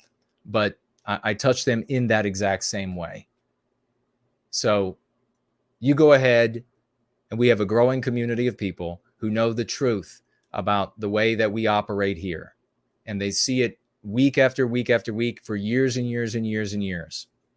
So you go ahead and keep slandering me. What you're doing is you are clearly defining who are the genuine feds out there, who are the genuine malefactors, or people who are just misfits, or people who have been misguided and they've found themselves in very ugly places. And there are plenty folks out there. I mean, Vincent's talking about it as well. And Dandy Westman talking about how they discovered themselves because they were enmeshed and entrapped in this. So many folks were. They're good folks. They don't harmonize with that. That's why they come to the Go Free method. And we love every one of them. And that's what we are, folks. We are redeeming our brothers and sisters. We are bringing them either out of this malevolent, monomaniacal focus, Yehudicentrist school of thought. We're bringing them out of like the gullible, dim-witted sort of like obey everything that Sean Hannity says, school of thought, and others. We're bringing them out of that. We're bringing them to a place, into a story where they can stand up for themselves, where they don't have to abide by the anti-white narrative, where every single argument fails for us. Instead, they can be here, they can serve white well-being, and they can do so with a great deal of pride and love. And with that, we'll be right back.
anti-white says, what exactly is anti-white?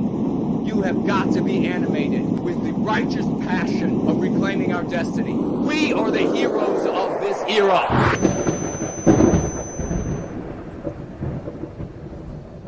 That is a kick-ass song by Jared George and ForNull, but we are short on time. The sun has set here, and regrettably, it takes a long time to deal with people who are intentionally being hard-headed and asking the same questions again and again, making the same allegations again and again and again and again. But I think we have covered. I think we've covered and the issue, and I think that misunderstanding should be cleared up for those who are honest actors, and all that should be left are those who either are honest actors and have not heard yet what I said, or those who are obviously bad faith actors. We have Carlisle has brought my attention to somebody in the live chat called Glory Unending. Said, Jason, thank you for giving me a solution. I was involved with a neo-Nazi gang. My life was heading on the path to destruction. Going free has saved my life and my family. Man, God bless you. Let's get out some swashbuckling flags for that champion. What a totally, thank you so much for that for sharing this reality. Trust me, I know that it is not an easy thing to speak out against the cult nat Yehudicentrist folks, because look what they've done. They've been crucifying me. They've been crucifying me for years, but they've been crucifying me hardcore in the last few weeks because of speaking out against a black nationalist, son of a Black Panther, who decided that he was going to condemn a whole race of people on the basis of their humanity. So those warriors, for we can find more warriors, came right after me. And so I know it's difficult to break away from that. You're calling it a gang. It's a cult. That's why we call them cult nats. You contradict what they say, you move away from them, and they chase after you to destroy you. And we've had people talk about that over the years about that as well. For them, it's happened to them. So this is fantastic. I was involved with a neo-Nazi gang, and my life was heading on the path to destruction. Going free has saved my life and my family. Going free has saved my life and my family. That is a beautiful thing. And that is the exact kind of thing that I want to do and have been doing with my life. I want you to realize how much power you have, that you have the greatest of Western civilization inside of you, and that you work on cleansing yourself of those mean pathogens. You can tap into those people. There is no those heroes throughout our history. You don't emulate them by living as an orbiter. And by the way, Yehudicentrist was always so perfect. I loved it over the years because I always talk about centering. Who's going to be centered in the story? And interestingly enough, though, anti-whites increasingly, this was years and years ago, they weren't talking about centering in a story. The anti-whites weren't, or at least that I saw. But you're not a great hero of Western civilization by being an orbiter. I've talked about this before, of somebody else's story. Nobody rode out to meet Genghis Khan and his armies when they were heading toward Europe and said, excuse me, what do you think about us? What's the name you use for us, by the way? Because we'll call ourselves that. What's your history? Because we just want to research that endlessly. We want to research the crimes or things that you've done endlessly. We just talk about that endlessly. No hero of the West did that. No, they answered the call of what we refer to in Prometheus Rising. They answered the call of the silver trumpets, and they rode out there with their banners and their flags, and they said, we are the glory of the West. This is who and what we are. And in our story, you are X. And we will defend ourselves, our love, our families, our biospirit, our liberty. That's what they did. There's no reason that you or anybody else should say to themselves, I'm stuck forever in this economic state or this state of dignity or etc. because of some other group of humanity. No, you don't fight back at the anti-white members of that group of humanity by accepting your fate. No, you win by becoming more. You win by spreading white well-being. God bless you, man. That is totally awesome. That's looking forward to seeing you becoming a swashbuckling champion for white well-being. What an epic night this has been. Let's jump in since it's getting late, and I do want to take calls. We're obviously going to have to truncate some of these things, and we will get to them, though, in a follow-up going free roll-in this week. Axis Mundi is on the list, first in line for a call. Unless we didn't have anybody else that was, no, yes, okay. Axis Mundi is first in line for a call. I'm going to get to this other announcements, though, while I'm with you all. And number one is, and then we're going to be taking calls shortly. And any other comments that you all have, I'll speak to them specifically. Be thinking right now, do you have a family member or a friend that you're going to be seeing for Thanksgiving or Thanksgiving day coming up, a day coming up, a get-together coming up, a work Thanksgiving get-together coming up that is problematic? Do you have somebody that you want to bring over to white well-being? Do you have somebody that you want to get a key concept to, and how to do that? Get those questions ready, get those statements ready, so that when we start talking about it, we can just knock them down. First thing I want to tell you, though, is start buying your Christmas gifts. And I want you to head over to whitepeoplepress.com, where you can get, this is Tony's and other folks help him with the great works. They have beautiful, absolutely beautiful. They've got calendars. They've got children's books. They've got 50 classic tales. They have, and I don't get a penny for, I'm promoting somebody who is in the white well-being sphere. I'm promoting them because we are a community who is going to, all ships are going to rise. We're going to keep our money in as much as we can. You've got gifts to buy for Christmas. These are beautiful gifts, these various types of gifts. Make sure you go there. Please check it out. ASAP. White People Press for Christmas. Also want to mention again, remember, folks, that there are two anti-white, non-white guys who own White Lives Matter. Remember that. Whenever you're thinking about White Lives Matter and using it, two anti-white, non-white guys own that. I also want to mention again, the Great Nate has a tabletop game. And please,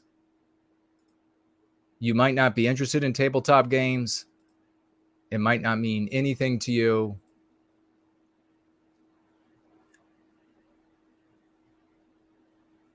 That's not it. Where is it? Where is it? Where is it? It might not be of interest to you. Please check it out. And one of the mods maybe will be able to share the link for it.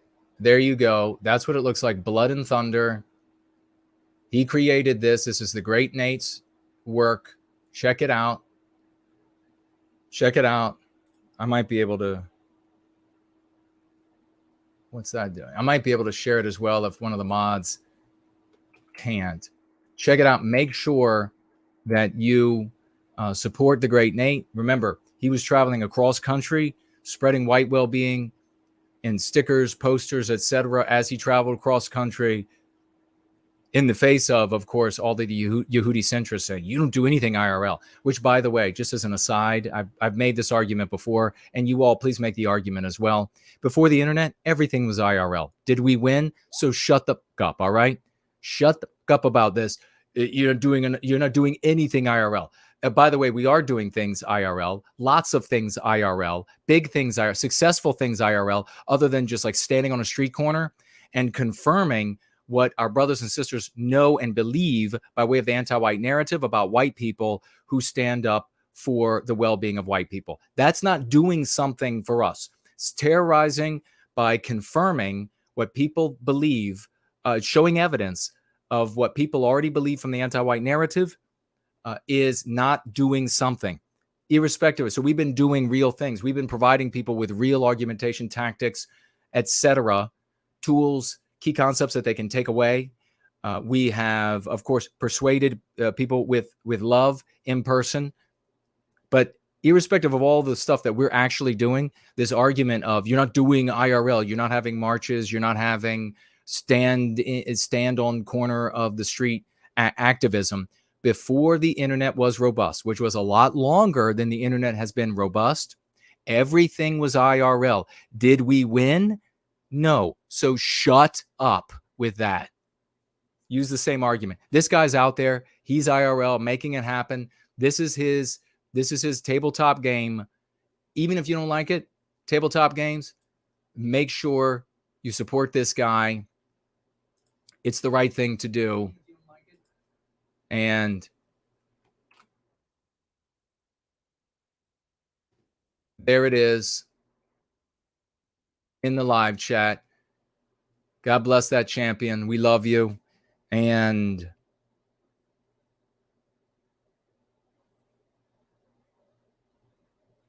oh, big salute for White Wellbeing Advocate, because he sent me, we're continually improving the Go Free method. We are making it purer and better and stronger and more pristine. This guy sent me like 20 MPs and MCs. 20, it's crazy. It's this long. Big salutes, raucous emojis for White Wellbeing Advocate. Love it. We love you, man. You're doing a great job. That is marvelous. Deep gratitude to you and all of those efforts and suggestions. Big salute for White Wellbeing Advocate. And all right, so let me jump over to, it just reminded me of it was a couple months ago. Somebody said, oh, he only ever thanks people who gift him money. Oh, really? Okay. So support shaming, put that in your vocabulary, support shaming. So when these people start talking about the money, say, you're just support shaming. You want us to be all impoverished while the anti-whites are millionaires.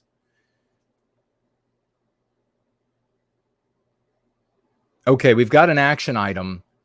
And let's see, where is it? Action item.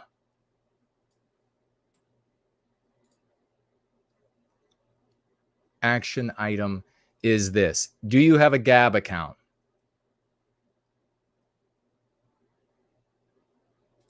If you have a Gab account, I would like you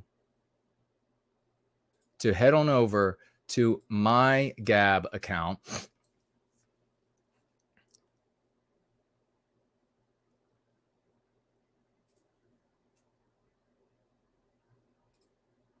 Head on over to my Gab account. At the very top, I have a new comment that has been pinned.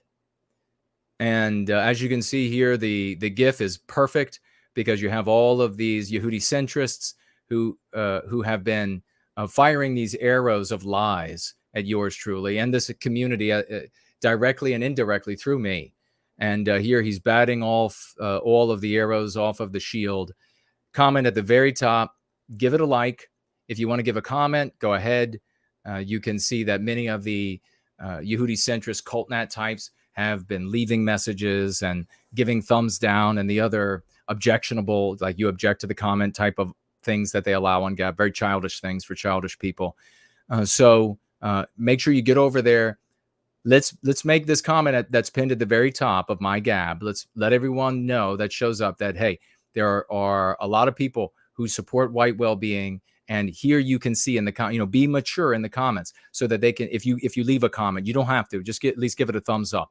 But people can see then the dichotomy between a white well-being activist and somebody who's a Yehudicentrist. You can see how one is a group of just these craven, vector, anger focusing people, and another race of humanity for their humanity, and the other group is mature, intelligent lovers, because we need our quality brothers and sisters out there, people who are successful in their lives, in their world, in their towns, in their communities and states, etc., to be able to see the difference. All right, that's our action item today. And now we're going to jump into the Go Free lesson of the day. And I'll take that down in one moment. The first thing I want to do is I want to share the two most powerful MCs, meme curatives.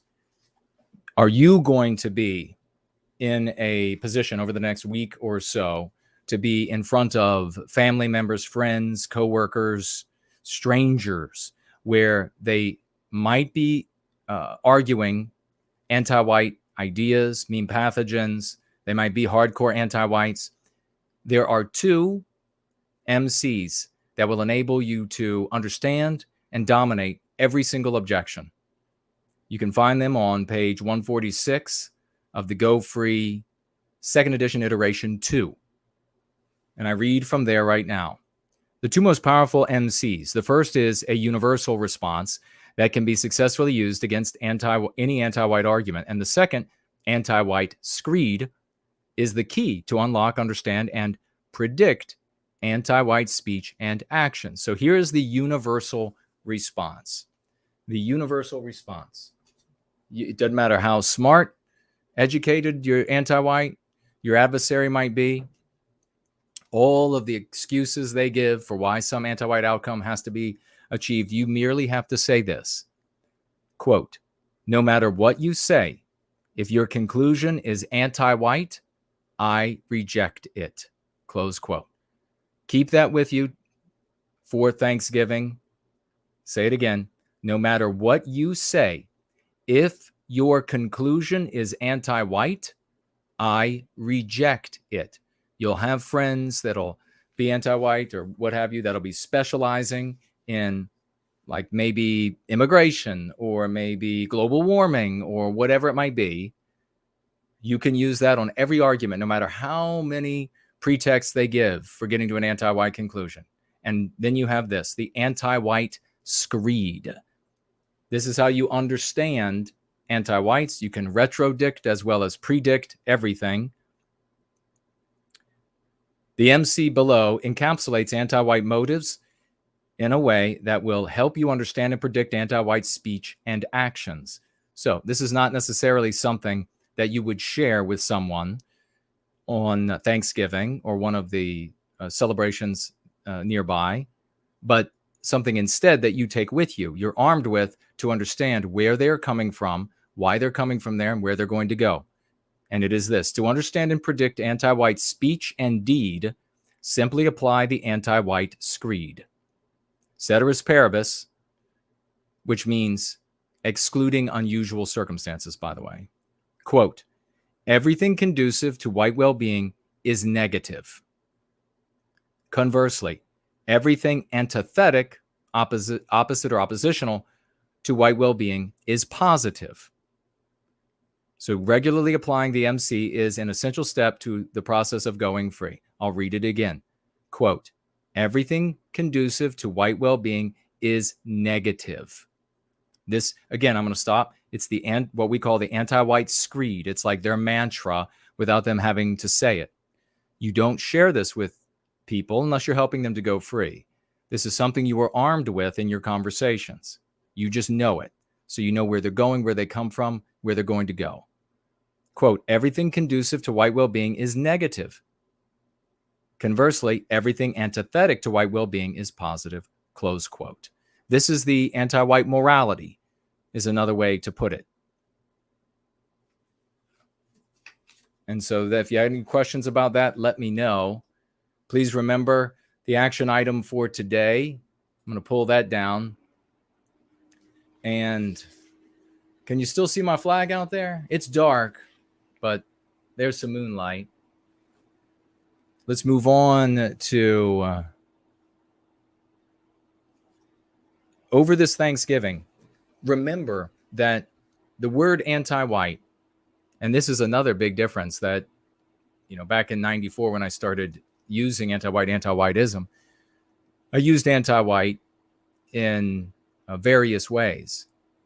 And so remember that when you're having these conversations, you can use anti-white more than just a noun. Remember that anti-white is a noun, it's an adjective, it's a verb, and it's an adverb.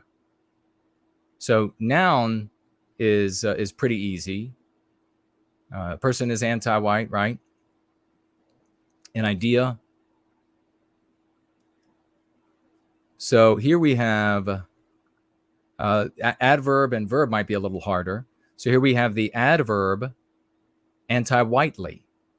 Politicians react anti-whitely.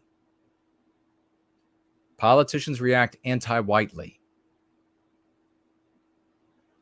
You have the verb, no anti-whiting at this Thanksgiving, or don't anti-white at this table. Don't anti-white to me. No anti-whiting here. No anti-whiting at this Thanksgiving. It is totally immoral. I'm not going to tolerate any anti-whiting. No anti-white statements. In addition to this, I'm going to suggest that if you find yourself in a position to show people at your Thanksgiving some information about anti-white, then head on over to Kindred Creators. And if one of the mods could share that link, that would be epic. Head on over to Kindred Creators, and you can pick from any of these spectacular videos made about what is anti-white, including mine, and share those with the people at your get-togethers. You could even cast it up to the big screen television on the wall with your phone. And you say, hey, look, this video really makes it very clear my sentiment. I'd like to just show you, and it also kind of clears up what we're talking about here. All of those videos are professional. You can pick one of your choice, but make this Thanksgiving an opportunity where you can take the great idea that lovely Paulridge, Naderific came up with, implemented, and then all of these wonderful people contributed. Even Maximilian von Fock participated, my AI assistant. You can use that then to help you bring folks over to white well-being, to make sense to people so that they can see, whoa, there are high quality folks, and they're explaining this in a very clear and lucid and loving way. No hatred for anybody. Use Kindred Creators on YouTube. Now, from the glossary, we have white guilt. White guilt is something that you can bring up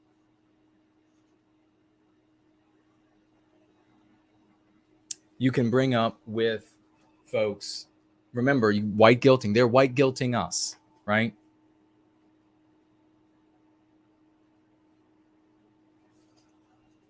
I don't want to be white guilted. I'm tired of being white guilted. The white guilting has caused us to surrender our entire company. And that's why I ended up getting laid off, or that's why I couldn't get the job. That's why I couldn't get into that school, because of the white guilting. White guilt. This is page 203. One of the most destructive elements of white noir, white guilt, infects Westman with culpability for real and fabricated wrongdoings of Westman throughout history. It obligates us to pay a debt and to make amends by way of surrender, atonement, and suffering. You can have this on your lips. You can take a picture of this with your phone and then have it right there, and you can read it for them. White guilt develops in Westman as a result of being white guilted by anti-whites, also used as a verb meaning to inflict white guilt, i.e. white guilting. Something else powerful that you can use in your conversations with your loved ones to be the moral actor that is winning over the family. You are the moral person in the room. You are the person who has come with love to say enough of the victimization, not putting up with it anymore. Enough. Who's responsible for it, huh? Anti-whites. Oh, why didn't you say jaywalkers? That's what no, that's not what we say anti-whites. Are you anti-white? Are you behind the victimization? because it's family members of yours that are being harmed by this.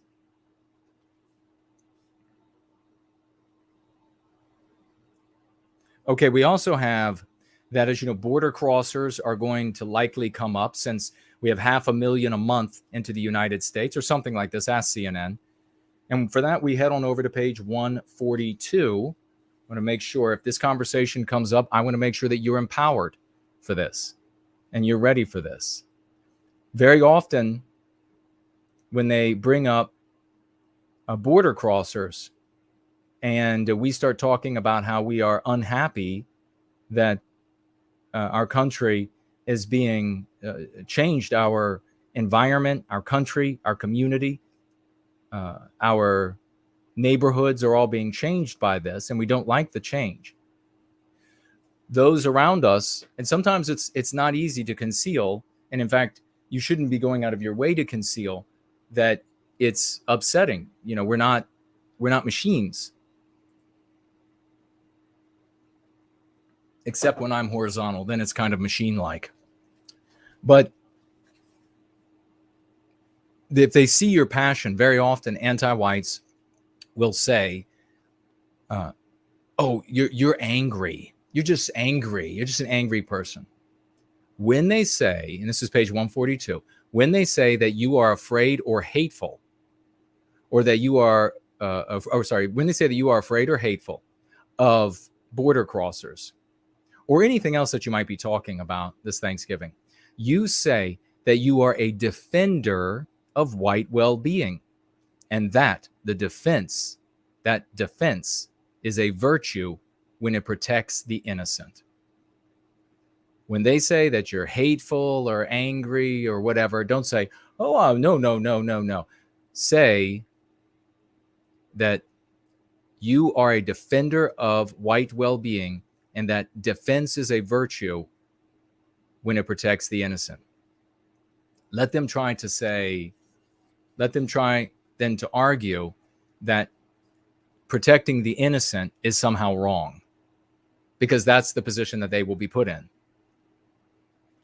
Who are the innocent? Your families, white children, every one of us. But you can speak of the elderly. You can speak of all of these people don't deserve to have their environments changed to reflect a different people's biospirit, even if these are wonderful, law-abiding people. They did not say, I want to live in Tijuana.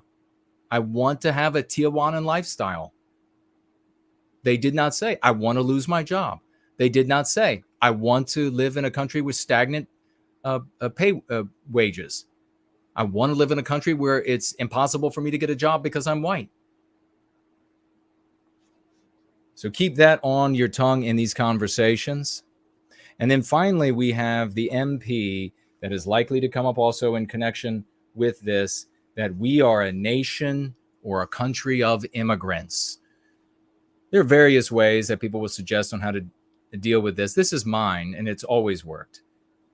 Whites can't be immigrants to Western civilization because the West only exists in us. It only exists because we exist. I have some commentary here as well. In other words, there is no Western country without Western kind. The United States and every other Western country exists because we exist. These countries would not exist without us, no matter how many immigrants crossed the border. So I prefer that MC over others, you know, like I tried for many years, my ancestors were pioneers, you know, and all of this kind of stuff. And I can make it work, not as well as this, but it is far more powerful to seed in that conversation the premise that countries, civilizations come from the people that create them, rather than things that just exist in space. They've actually convinced, anti-whites have actually convinced a great swath of our people that, like, for example, our once great country of South Africa, it was just like there, and then white people stole it. Canada, United States, Australia, there, and then white people stole it. No, it exists because we exist. Therefore, white people can't be immigrants. We carry it in here. That piece of paper doesn't mean squat. That piece of paper exists because we exist. If you take that argument to them, you will shut them right down and will give them a lot to think about. It's hidden. It's got a lot of powerful unspoken premises that they will not be able to overcome. And you will see, you will end up being the victor there. And I want to hear about your victory stories after Thanksgiving when we get back together concerning that. So it looks like I think I've got everything here, and we can go to calls. We have so many. We have mailbag that we didn't get to. Content creator segment I want to share. We're just going to have to do the mailbag. Please come back. The next roll-in, please come back, and we will get to the things that we did not get to tonight. Because I definitely want, maybe we'll work on it depending on our calls, how their calls are going. We can see. And I will take a look also, actually right now, take a look at financial gifts. And we do have another financial gift on entropy from the great Promethean promulgation. A true champion. Man, what a guy this guy's.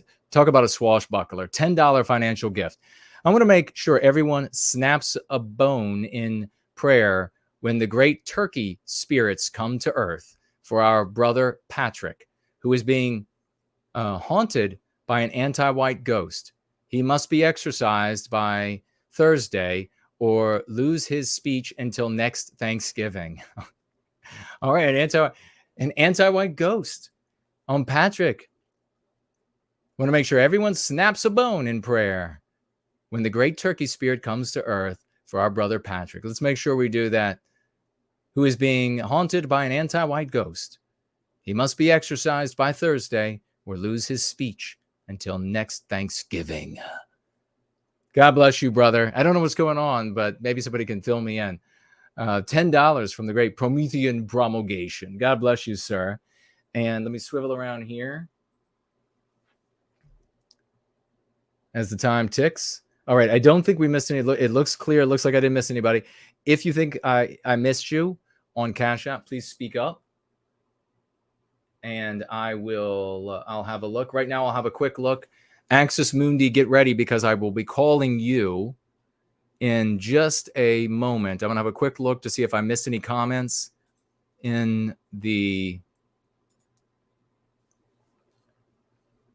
Any comments about Thanksgiving? I want you all to win at Thanksgiving. I want you all to bring folks over. I want you all to be seen as the moral actor in your families. That a new age has come. Winds of change are blowing. The sails are pointing the ship of state in a new direction. Eric says, all I wish is the Name It crew would realize that and use what works. We can recapture our destiny. Also, to tag Jason, it is no white guilt. Gotta have the spaces. Yeah, you got to put the @ symbol and then select or have the spaces. It turns orange for me as it did just then, as Eric demonstrates. Thank you for that, good brother. Great to see so many champs. Brant Danger, ForNull, Franklin, Elaine Sabatino, Hyperborean Dream says, awesome pick. Thank you. Rory is here as well. Popcorn Power, just sliding through. The great Lunder is with us. Matt Murray, Ursa Major, sliding through. Ozark, Artificer is with us.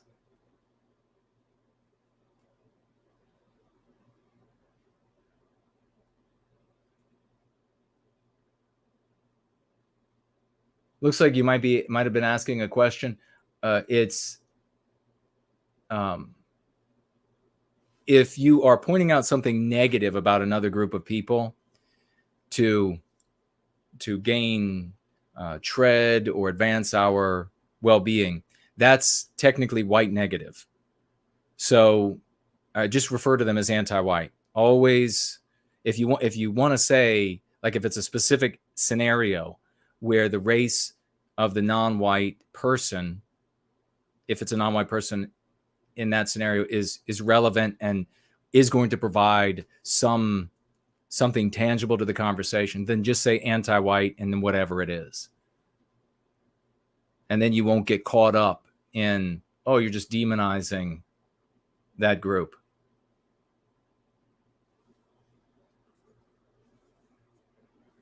Art Acrobat says, no white guilt is far too intelligent and ethical to be a Fed. Boy, you know that to be true.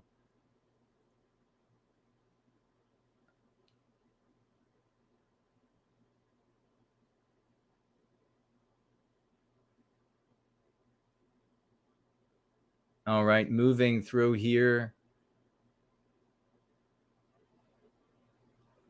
What is this Promethean promulgation? Biz Archives and Toadstool magazine?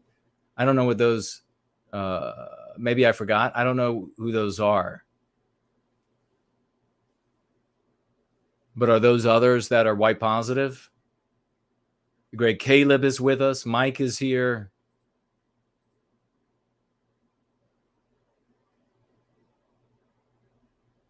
Lunder asking, is that where the swashbuckler thing came from, Nate's game? No, but it worked out perfectly. It worked out absolutely perfectly. Yeah, last week when we found out about the board game, and that was the cover for it. I knew he was working on a board game, but I saw the cover there. That was just epic. It's, you know what it is? It's that same like wavelength. That's what it is. So it's the people who are, this is the advanced placement class, obviously. And it's like on that same, people are figuring out the same things on the same wavelength. That's how it ends up happening.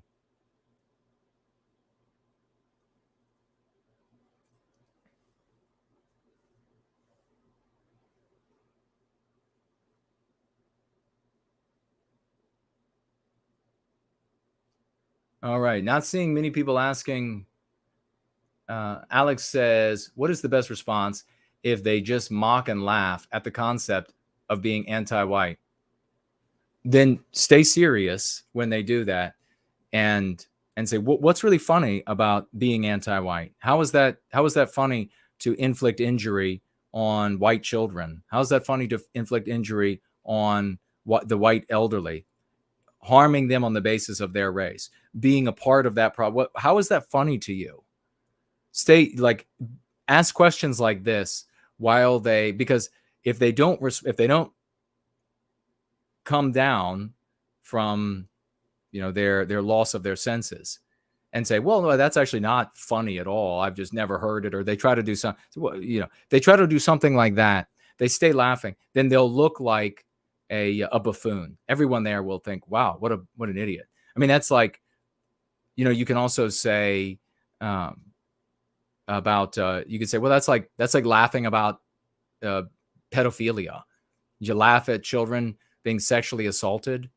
That's like laughing at, and you just throw it in there together. Take other really horrible things, connect it to anti-whiteism, and then say, well, that's essentially the same thing you're doing here. And then you can also go after them with the questions. Thank you for this question. Go after them with the question of, would you laugh at any other group of people's victimization and their trauma? Would that be funny to you? Or is it only white people suffering that's funny? And trust me, they'll suddenly get real offended. If they don't, I mean, they would have to be like on angel dust or something, and then they don't matter anymore. Is it only white people suffering that you think is funny? That would really mean that you're really like a villainous anti-white person. That is disgusting. You stay serious and talk like that. You can also say, one of my favorites, when they try this laughing, oh, it's so ridiculous, is to say, that's shameful. It is disgusting that you would behave that way. I am shocked that you would take something so serious and treat it so flippantly and mock it. And you wouldn't do that for any other group of people. Non-white children get harmed, you would be grave. White children getting harmed, you think it's a joke. You need to get a therapist. You need to check yourself. You need to go speak with a priest.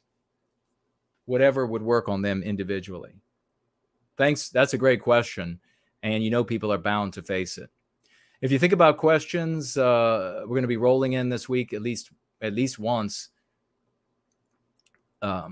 Save them for then. Promethean Promulgation says an anti-white ghost is haunting him, exactly as I said, like a real ghost. A ghost.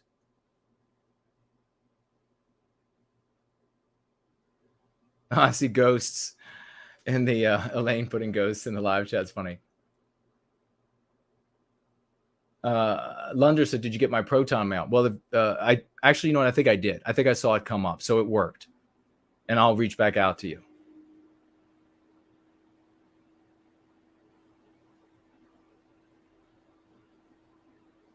Okay, Promethean Promulgation, I guess saying, not for sure if it's white positive, but he bought on Ivory Hour. Is that what it was?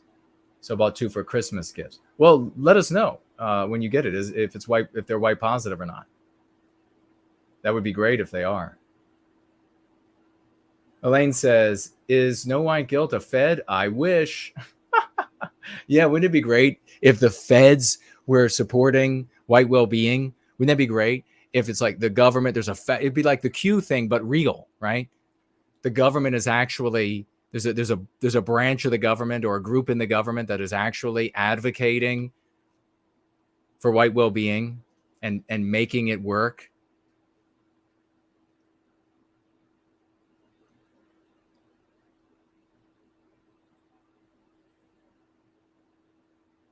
All right, looks like Doug saying there's a $10. Nothing has come through aside from I Love Jesus Christ. That is $10. So that's on Cash App. I'll keep a lookout for it.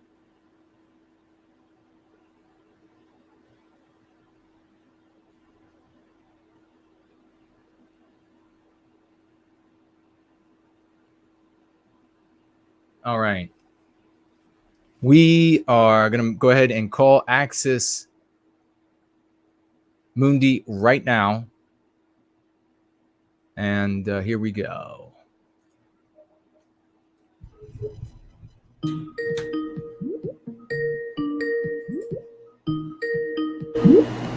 Promethean hails, brother. Promethean hails to you, good sir. How are you doing and what's on your mind tonight? I'm doing great. Thank you so much. What's on my mind tonight is GFCs.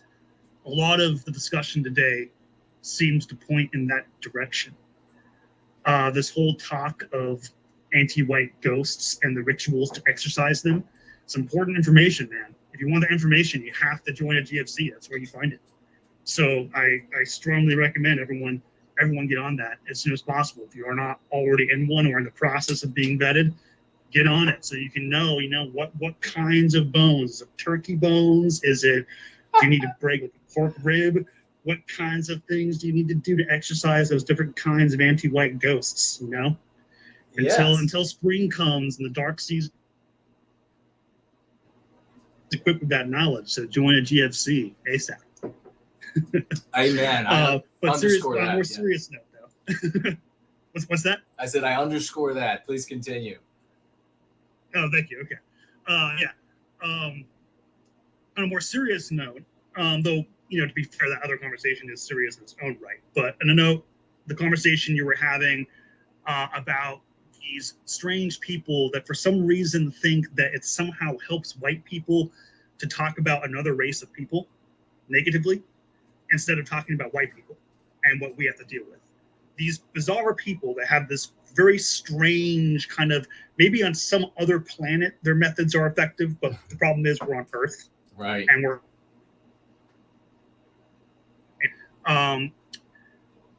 I feel like they would benefit from, reading more and being less ignorant and actually studying the origins of anti-whiteism, which you alluded to during this evening's stream. And this kind of dovetails into some of the amazing and awesome things we've been doing in the GFCs. So the history seminar from White Wellbeing has continued. And this is immensely exciting.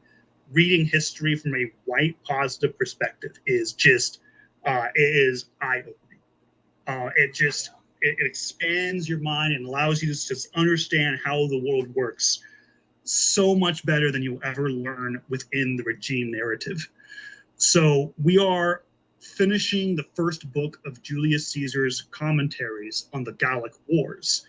And this is basically hard data, like specific like evidence that completely supports everything you say, brother, about where anti-whiteism comes from. And you can see it in a primary source material, right? Like your account is that the origins of anti-whiteism are essentially these ancient brotherhoods. Yeah. Well, if you read Julius Caesar's commentaries, basically whichever group of Celts or Germans he's fighting, he says are barbarians. Yeah. And it's amazing the dishonesty of it, because he'll talk about how savage the Celts supposed, even though he has Celts in his own army, and they are the best cavalry. They have the best horseman mastery of anywhere in this period of Europe. So, not exactly what you would expect of a quote unquote savage people, but he still pushes that propaganda to motivate or to rationalize his war against them. So he defeats the Helvetii, the first tribe of Celts he really fights in his commentaries. And then the Germans come in to Gaul, right? There's this German king, the chieftain of the Suevi, who comes in, and he's hired initially as the leader of this group of mercenaries, but then he takes over a part of Gaul, and Caesar's worried that the Germans are now going to invade the Roman province. And so he goes and makes war with them. And suddenly the Celts are civilized. Suddenly Caesar's talking about how, the Celts are friends with the Romans. They've developed advanced, cultural artifacts and things like that. But the Germans, they're barbaric and they're savage. But of course, you then find things also, again, Caesar's narrative of the Germans being barbarians proves to be refuted by his own story, because the king of the Germans, Ariovistus, is very savvy with politics, fully informed on the happenings of Rome. The Germans also have mastery of horsemanship. They are excellent horse riders and horsemen, cavalry combatants. They have sophisticated trade relations, including the trade of information. They have highly trained military, where different units of military support one another. So they'll have foot soldiers that support the cavalry, and each one has an assigned horseman that if that person falls, the foot soldier has to go and protect them, right? And in this discussion, one of the people in the seminar pointed out that this indicates that the Germans had a rather significant economic surplus in terms of like their farming, because they had hours, they had a very long period of training to get this level of organization in the military. Another person pointed out that this is a tactic that's used even in modern military, where the best tactics have units that support each other. Yeah. So these supposedly savage, barbaric Germans are, in truth, a very civilized people. The reason why they're called barbarians is because Caesar is fighting them. That's your origin of anti-Whiteism. These brother wars. Yeah, the brothers' wars, precisely, perfectly said. And thank you for that key piece of information from our history, and it served to serve as a great example of exactly where anti-Whiteism originates. Perfect. Yeah, indeed, brother. And also what we're finding is that Caesar was not an honest actor at all. He was very dishonest. He would manipulate the Roman people. He would basically use pretexts. There's a moment where Ariovistus basically calls Caesar out as an anti-white and basically says, you're not really allies with this group of Celts you're worried about, because you didn't come to help them when they needed you. And they never went and helped you. It's like you have no relationship. Right. And you don't care about us invading you. I'm just bringing a small amount of people over to protect me. I was the one invited in here. I made peace. No, these are all pretexts to justify your victimization of the German nation. So there's kind of a way in which Ariovistus calls Caesar out as being anti-white. And what we're finding is that this history of these petty chieftains manipulating our people, exploiting the fact that our people are very high trust, it's been going on forever, man. Yeah. It is, again, amazing to read this from a white positive perspective, and then to kind of bring that to bear to understand the present better. Because the Go Free method is something our people have needed for a long time. And it's kind of exciting to see this identity of Western kind emerging. I believe it's always been implicit. Yeah. Our people have not recognized it consciously, but it's always been there. And so it's exciting to see our people discovering themselves in a way. Amen. Discovering ourselves. Yeah, thank you, man. So the other group that's been a success, so the history seminar has been an immense success. And what we're doing now is just the beginning of it. We'll be reading all kinds of stuff, and it will all be from a white positive perspective. We use Go Free concepts and dialectics and combine it with the historical text that we read. And this is part of the process of us building up our own narrative. And the more we have a narrative of our own people, the more we'll have an identity as a people. That's right. So that's a big part of the goal here.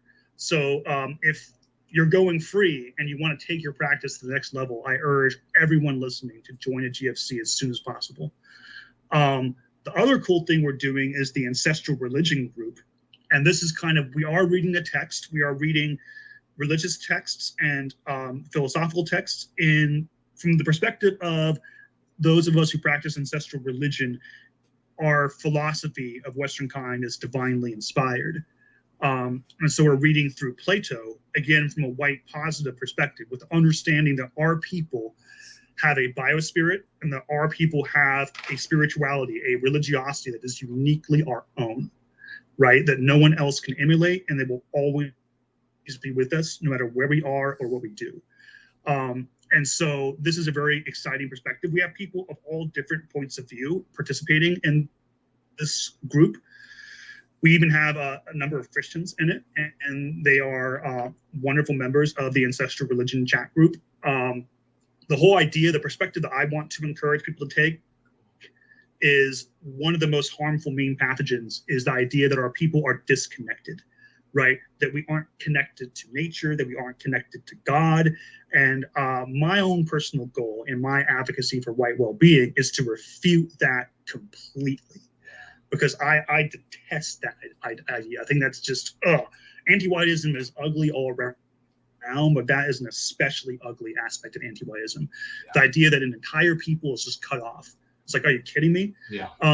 So we are essentially refuting that by combining the Go Free method with a reading of our cultural texts as well. And so we've been reading Plato's Apology. This is pretty amazing. The situation that you're in right now with all these people who are slandering you, brother, it reminds me a lot of Socrates. Socrates was accused of corrupting the young and of blasphemy, both charges that he proves false in his defense, which is what the apology is. But he is still, right, a number of supporters of his detractors are able to just get enough votes to convict him, and then he's forced to drink hemlock. And so essentially we see the refutation and the cross-examination of his accusers and how completely clueless and unprepared they are to really defend their slander of Socrates. Same thing with all these kind of these cult nats or these detractors of yours that really don't have anything substantive to say. No. They have nothing solid at all. But they are slandering you with all these made up and ridiculous things because you are calling them to task, right? Which is what Socrates did, right? Socrates was calling to task the sophists and the politicians who claimed to be wise, who claimed to know what it meant to be a good person, but were instead seeking their own benefit or were seeking to exploit people who were gullible. He called them to task, he challenged them. For that reason, he became unpopular. So you're basically doing the same thing, brother. I know you don't call yourself a philosopher, but you essentially are. You are calling people to task and demanding they account for their positions. And that's not a very, people who have a very high opinion of themselves, but don't have anything to back it up, they don't like that. And so the response is slander. Yeah. So I see a lot of parallels there. It's very, very interesting. Fascinating. Very wise. Yes. Fascinating. Thank you for that, brother. Yeah, your talk of lexicon and dialectics, your understanding of the way logic plays out in a conversation, it's simply brilliant. I love listening to your discussion of debates, because it's pretty clear that you have a very sophisticated way of breaking down how an argument works. Honestly, if we ever establish Western Kind University, which we will eventually, I'm going to have you teach a class in dialectic, because that would be great. Amazing. Happily. Yeah. So be awesome, brother. That would be it. Yeah. So that's basically all I have to say this evening. Just encouraging people to get involved more, because again, for me, I was in a very bad place before I joined the GFCs. I was desperate and felt very alone. The more you get involved in this community, everyone, and brother, God's bless you for creating this community and the concept of biospirit. You were saying some other stream that not many folks of the ancestral paths have spoken about the connection between Go Free and the ancestral religion. I would say there's a strong connection. The concept of the biospirit has definitely greatly enriched my spiritual practice. The recognition that we are one people with many nations is one of the most important insights if you're someone who is practicing the ancestral religions, because then you recognize that the myths and the rituals of all the different nations of our people can be used to reconstruct those that we've lost, and can be used to understand each other. So it's very empowering for those who practice ancestral faiths. It's immensely invaluable. And so I just want to encourage everyone to get more involved. So yeah, thank you, brother. Thank you for everything you do, and thank you for hearing me out. God bless you, man. You are welcome to call every single week, brother. Axis Mundi, folks. We love him. Promethean hails to you, brother. Promethean hails, brother, and Pax Deorum. Amen. Bye-bye now. That was Axis Mundi. And we have a Rory as a call as well. And then Mr. V. We're running out of time, so it's going to be 5 minutes. 5 minutes for each call, unfortunately. But I do want to say we had a question by Corey about Duke and my opinion of Duke and what he's doing. I view Duke as an example of the historian. A historian, he focuses on anti-whites that are of a specific race or a specific people. And what can be derived from that is how any anti-whites, in my opinion, how any anti-whites of any race can act in concert. In his, now he might be of the opinion that that's all you have to do is talk about these folks. And we had like a little debate, and I said, well, you don't have a people yet to speak to, and he could not address that in the debate. So that effectively means that the debate was lost for him and his position.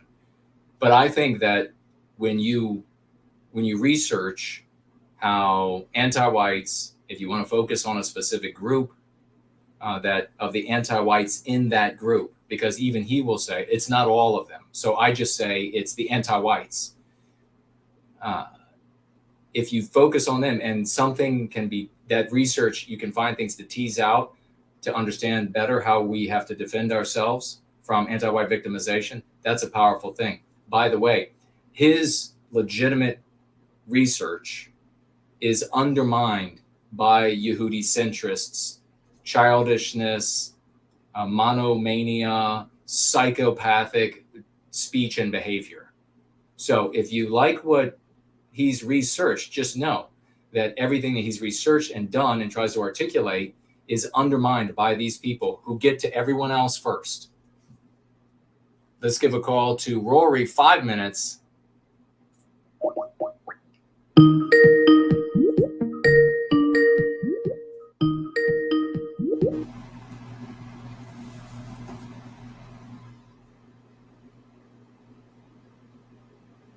Rory, are you there?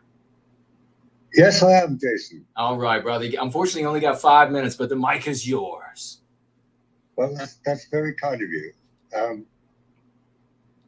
what I wanted to mention, Jason, was first Thanksgiving. In particular, my first Thanksgiving, which I celebrated in Pennsylvania over 30 years ago now. And what I found interesting about it was that when I asked my family, my wife's family, I should say, well, my family, so what's Thanksgiving all about? And they came out with the typical thing. Oh, it's when the Native American Indians, the Pilgrims came over, and they ran out of food, and they taught them how to plant crops and go, all that thing. And I mean, Jason, this is 30 years ago, for goodness sake. Yeah.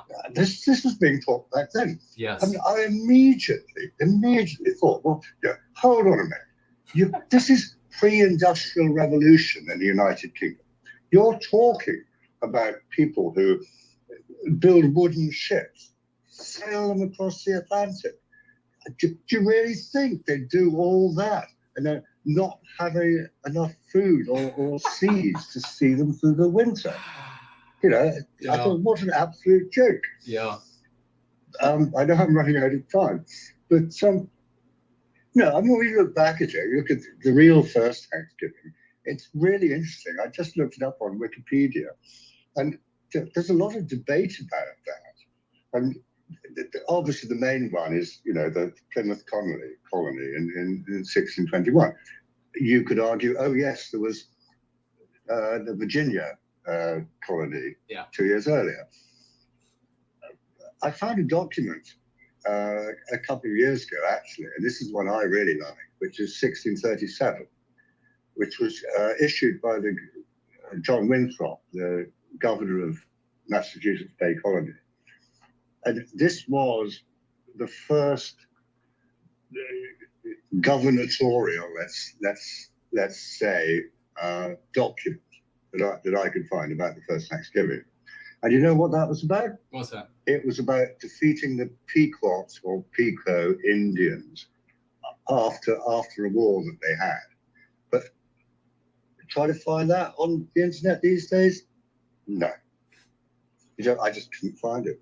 I mean, I could have read it out, but as you said, if I had it, but as you say, I only have a few minutes. Anyway, what are your thoughts on Thanksgiving, Jason? Well, you're seeing exactly what I saw. I just want to underscore your point there, that the conversation about Thanksgiving has been made to comport to the anti-white narrative, which means that white people have to be in a submissive position, unable to take care of themselves, saved by non-white people. And increasingly every year, as the story is retold, it reflects more and more of this fiction that we're being saved, and then of course, we're saved by them, but then we mistreat them to show how dastardly the white race is.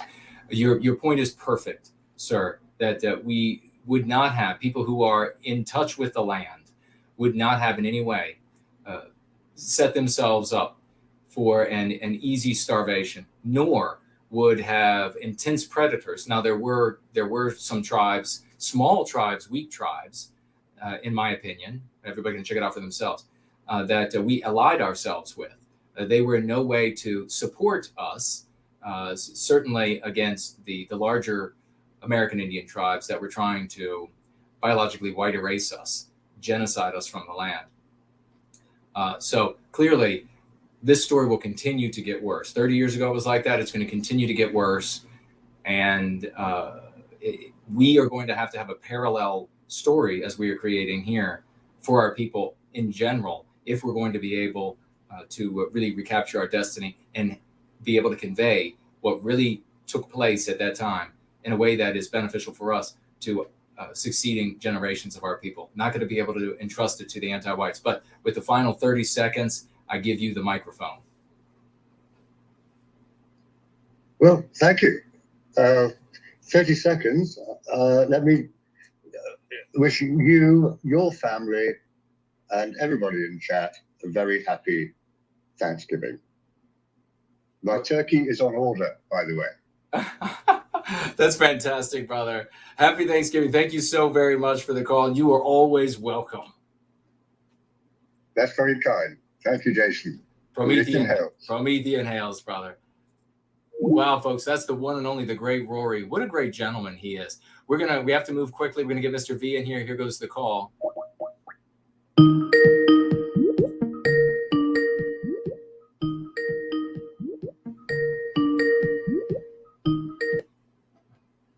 Well, hello. Brother, 5 minutes exactly. Mike is yours, and great to hear from you. Well, great to hear from you, brother. Well, let me start by saying Promethean Promulgation held an event. It was a kind of a armchair talk, big brain, though.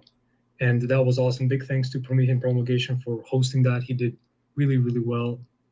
Then, yeah, Rashomon. So we saw Rashomon. That was awesome. 1950 by Akira Kurosawa. That was the 35th movie. The 30 And that you've watched? Yes, yes. Oh, wow. Yeah. Wow. Awesome. Yeah. We'll try to do something special when we hit the 50th movie, you know? Maybe some kind of White Well-Being Movie Awards. Oh, that's Award cool. for most MPs, most pristine, something like that. We'll figure out some good categories, you know. Cool. Yeah. People are voting on the next movies that we're going to watch right now. Right. And then for around Yule time, we're going to watch all of Lord of the Rings. It's going to be back to back to back Lord of the Rings. Awesome. That's going to be fun. I'm really eager to hear what you all pull out of it that's anti-white.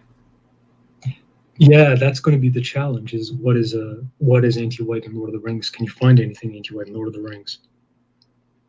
Well, you all are up to the challenge, I'm sure. I think so. I think if we made it through American History X, we can make it through anything.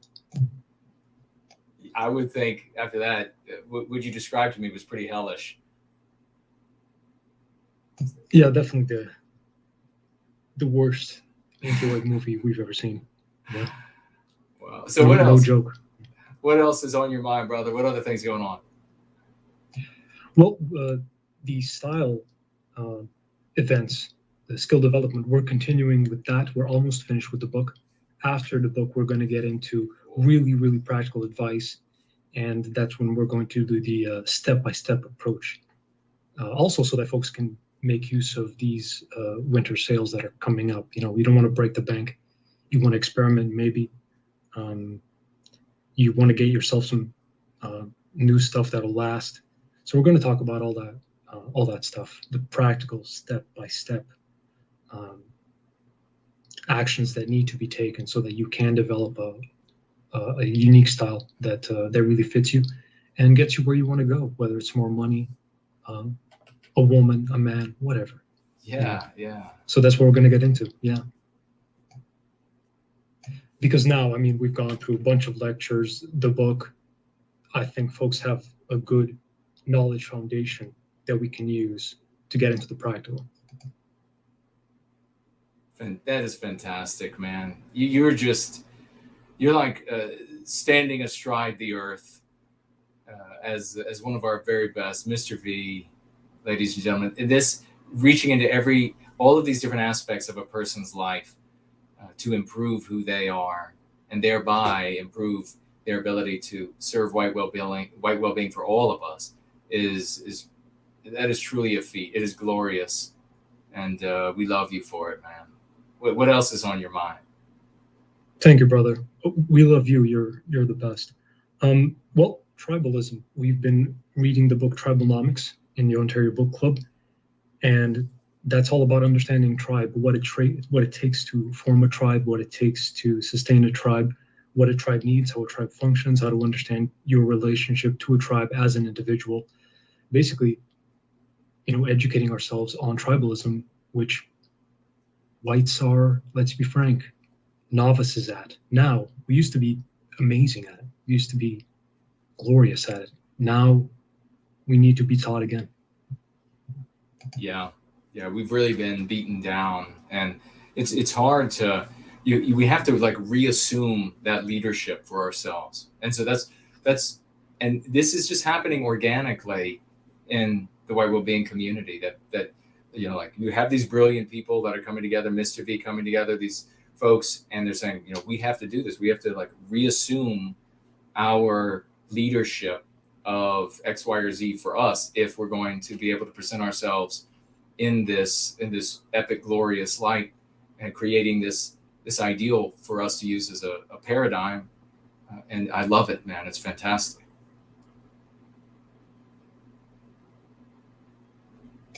Yeah, there's a lot to it, and there's a lot of benefit. Oh, Find your tribe. That's definitely what I would recommend to people, is find your tribe. Think about creating a community, you know, buying land with other people. You're going to have a difficult time if you want to homeschool your kids just by yourself. You're probably going to need a community, you know, and you need tribalism to pass on the things that really, really matter, you know. yeah. So start thinking about that, and check out that book, anyone who wants. It's called Tribalnomics by Master Chin. His actual name is Justin Garcia. He is a white sympathetic fellow, and like I mentioned before, I got him to say anti-white on one of his streams. He's not a fan of anti-whites. Awesome. That's yeah. cool. Well done, brother. Well, what's your final thank thought before we let you go, man? Oh, say that again, sir. Final thought before we let you go, brother. Patrick's kicking ass. Reading Crucible. We're on a chapter 33, and it's amazing. So halfway there, and yeah, that's all. Thanks to everybody for everything that you do for it will be, and thank you, brother. Oh, God bless you, Mr. V. Promethean hails, brother. Promethean hails. Pax Deorum. Bye-bye. Bye-bye. What an epic gathering this has been. We have put to rest all of the misunderstandings, so that anybody out there that's continuing to have a problem, they're honest, they are yet to discover that this video and that you are there to help them understand what really was said, what really was criticized, and also that those who are left, who continue to criticize, who continue to misrepresent, are jealous. They're Yehudicentric, they're cult nats, they're me-nots, and they are the problem. They are the feds, if there are any feds, turning millions of our people away from us quality folks. I love you all. That's why we're doing this. That's why I'm here. And we will continue to march forward. Me and all of you together. We will make it happen. I'll be back this week, someday, maybe even tomorrow. We'll see. And we'll continue going free. I love you all.